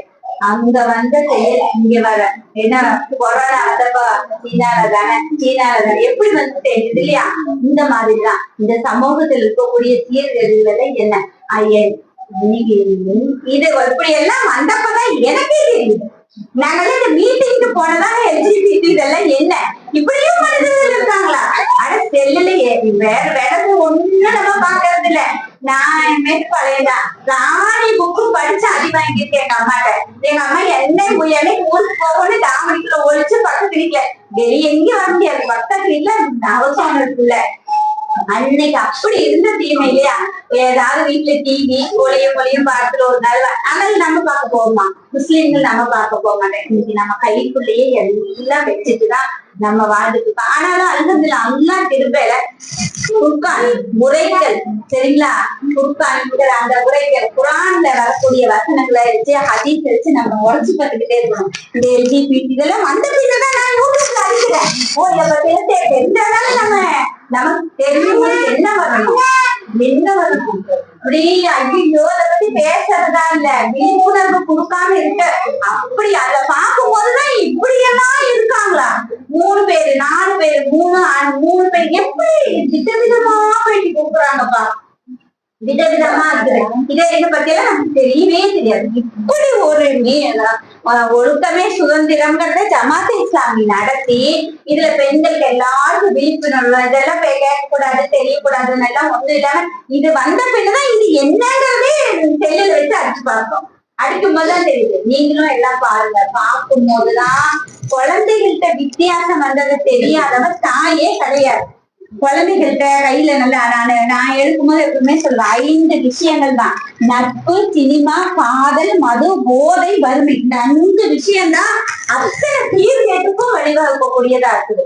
நட்பு அப்படிங்கிறது நம்ம பிள்ளைக்கு எப்படி நட்பு வட்டாரத்துல இருக்குங்க, எந்தெந்த நட்பு எப்படி பழகுது, அது கையில காசு பழகுது, ராத்திரி தூங்கும் போது அத்தனை நாள் இல்ல வாயில சொல்லுதா அவன் ஏதோ போதை பொருளுக்கு அடிமையாயிட்டான், அப்படி இல்லைன்னா கெட்ட பழக்கத்துக்கு அடிமையாக்கிட்டான், இல்லைன்னா அவனுடைய எண்ணங்கள் சிந்தனைகள் தப்பா போயிருக்குது. அப்ப அவன் நைட்டு சரியா தூங்கல. எத்தனை இதெல்லாம் அன்னைக்கு சொன்ன ஹதீஸ்கள் கூப்பிடப்பட கூடாது இல்லையா? இன்னைக்கு அதெல்லாம் அறிவியல் ரீதியா எல்லாம் பார்த்துக்கிட்டு இருக்காங்க. அப்ப இன்ஷா அல்லாஹ் நம்மளுடைய சமூகத்துல நடக்கக்கூடிய சீர்கேடுகள் என்னங்கிறத ஃபர்ஸ்ட் இன்ஷா அல்லாஹ் இன்னும் கொஞ்சம் கூட ஆழமா செல்லதா தெரிஞ்சுக்காங்க. அப்பதான் நம்ம வீட்டுல அந்த மாதிரி ஏதாவது ஒண்ணு நம்ம பிள்ளைகள்கிட்ட இருக்குதா அப்படிங்கறத நம்ம தெரிய முடியும். கண்டிப்பா நம்மளைத்தான் என்ன நல்லா சொல்லியிருக்கான், குந்தும் ஹைர உம்மத்தும் முகரிஜத்திலினா தாமரோன பில்மாலும் தன்மோன அணில் சுட்டி காட்டி சொல்றான், நீங்க தான் சிறந்த உம்மத்து, உலகிலேயே தோற்றுவிக்கப்பட்ட சமுதாய மக்கள்ல நீங்க தான் சிறந்த சமுதாய மக்கள். என்ன செய்யறதுக்காக அமல் என்ன குறிப்பிடல, தாமரோன பில்மாலும் தன்மோன அணில் முன்க நன்மையை ஏறுகிறீர்கள் தீமையை தருகிறீர்கள். அந்த நன்மை எது தீமை எதுன்னு ஃபர்ஸ்ட் தெரியணும். அதை எங்க இருந்து தொடங்கணும், வீட்டுல இருந்து தொடங்கணும். மனைவி கணவன் இருந்தும் கணவன் மனைவி இருந்தும் பிள்ளைகள் இருந்தோம். நம்ம அடுத்தது யாருக்கு சமுதாயத்துல செய்யணும். அவங்க சமுதாயத்துல நாங்க மேட்டுப்பாளையத்துல இருந்து இங்க வந்திருக்கோம் இல்லையா, இங்க இருக்கிறவங்க முயற்சி எடுத்தாங்களா? ஆனா இங்க இருக்கக்கூடிய நீங்க எல்லாம் நல்லா தீன பத்தி எத்தி வைக்கக்கூடியவங்களும் ஆகணும். அதுக்காக தான் வாராந்திர கிளாஸ்ல எல்லாரும் நீங்க ஒரு ஹதீஸ் சொல்லணும், நீங்க ஒரு குர்ஆன் வசனம் இருக்கணும், நீங்க இந்த புக்கு படிக்கணும், பிடிச்சா நம்ம வாராந்திர கிளாஸ் நடத்திருக்கோம். இங்க நிறைய பேர் வாராந்திர கிளாஸ்க்கு வராதவங்க இருக்கீங்க. இன்ஷா அல்லாஹ் வாங்க, கண்டிப்பா அவங்க சொன்ன மாதிரியேதான் மலக்குகள் நிறைய கூடிய மஜ்லிஸ் அப்படிங்கிறது இறைவனை நினைவு கூறக்கூடிய, ஏன்னா அல்லாஹ் நம்மலாம் அது அர்ஷுடைய நிழலுக்குரிய நண்பர், இறைவனுக்காக ஒன்று இணையும் நண்பர்கள், எதற்கெல்லாமோ ஒண்ணு கூடணும் இல்லையா? ஆனா இறைவனை நினைவு கூறக்கூடிய மஜ்லிஸாவும் தீனை பத்தி தெரியக்கூடிய ஒரு கிளாஸாவும் தான் நம்ம இந்த இடத்துலயும் அவங்க வீட்டுல வியாழக்கிழமை காலையில நடக்குது, வியாழக்கிழமை சாயந்தரம் மகாதேவர்கள் நடக்குது, சனிக்கிழமை எல்லாரும் வாங்க.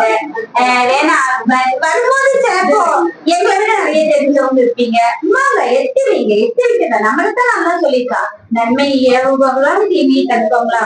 அப்ப யாரு இதை செய்யணும்? அதிகமான அறிவு, தீனுடைய அறிவு, குர்ஆனுடைய அறிவு, ஹதீஸ் நபிசல்லாஹுடைய வழிகாட்டுதலுடைய அறிவு யாருக்கு அதுதான் அவங்க செய்யணும் இல்லையா? அப்போ நம்ம கிட்ட அதுல எல்லாம் குறைபாடு இருந்தா அதை மாத்தி தெரியக்கூடியவங்களாவும் அதை எத்தி வைக்கக்கூடிய நன்மக்களாவும் ஆகணுன்றதுக்காக தான் இந்த மாதிரி எல்லாம் பயான்கள் நடக்குது. வேற ஏதாவது பயான் போறவங்க எல்லாம் இருப்பீங்க, அந்த பயான் இருந்து இந்த பயான் கொஞ்சம் மாறுபட்டதா தான் அந்த பயான். ஏன்னா இந்த உலகத்துல என்னென்ன நடக்குது எல்லா மக்கள்கிட்டையும் இருக்கக்கூடிய அந்த மாதிரி எல்லாம் உள்ள ஒரு பயிற்சிகள் கிடைச்சுதான் நாங்களாம் இந்த அளவுக்கு சொல்லக்கூடியவங்களா ஆயிருக்கோம். இன்ஷா அல்லாஹ் எல்லாரும் கிளாஸ் எல்லாம் வாங்க. உங்களுடைய கருத்துக்களும் இப்ப நம்ம இந்த நடந்த இதுல உங்களுக்கு என்னென்ன கருத்துக்கள், ஏதாவது கேள்விகள் எல்லாம் இருந்தா இன்ஷா அல்லாஹ் கேளுங்க, தெரிஞ்சா சொல்றேன், ஏன்னா இமாம்களுக்கு கேட்டு சொல்றோம். கேள்விகள் ஏதாவது இருக்கா இது சம்பந்தமா? இல்ல இது அல்லாதவே ஏதாவது இருந்தாலும் இன்ஷா அல்லாஹ் நாங்க இந்த மாதிரி எல்லாம் நிறைய இடங்கள்ல கேள்வி கேட்டு பல விதங்கள்ல இன்னல்ல சிக்கல்கள்ல இருக்கக்கூடிய பெண்கள் இதுல இருந்து ஒரு இடத்துல ஒரு புள்ள சொல்லுச்சு, ஆசிரியர் தான் என்ன வேற ஒரு பையன் கூட பழக செல்லு தந்து பழக வச்சு நான் என்னக்கா பண்ண அழுகலாம், அவளை அதுல இருந்து மீட்க முடிஞ்சது. இதே மாதிரி கல்யாணம் ஆன பெண்கள் கணவருடைய நம்ம இந்த எல்ஜிபிடி இதுல எல்லாம் பாக்குறோம் இல்லையா, மனைவி கிட்ட பேசினா நிறைய பேசிட்டு இருக்கோம். உங்கள் மனைவிகள் உங்களுடைய விளை நிலம்னு அல்லாஹ் குர்ஆன்ல சொல்லியிருக்கான். இதை வச்சே இது நிறைய டார்ச்சர் பண்ணக்கூடிய ஆண்கள் இருக்காங்க. விரைவில் எப்படி வேணாலும் செய்யலாம், எப்படி வேணாலும் அப்படிங்கிற அந்த உறவு வச்சுட்டு இப்படிதான் எங்க வீட்டுக்கார் எனக்கு பண்ணி இருக்கான்னு சொல்லி ஒரு சொல்ல கேள்வி கேட்டு அதெல்லாம் இஸ்லாத்துக்கு புறம்பான செய்யலாம் அப்படின்னா பல விதங்கள்ல சிக்கல்களை குடியார கணவன் கூட இருக்கக்கூடியவங்க, வட்டி இருக்கக்கூடிய கணவன் கூட இருக்கக்கூடிய எல்லாம் நிறைய சிக்கல்கள் இருக்கக்கூடிய எங்களுக்கு இந்த இது நடத்தும் போதே பரப்புரை நடத்தும் போதே ரொம்ப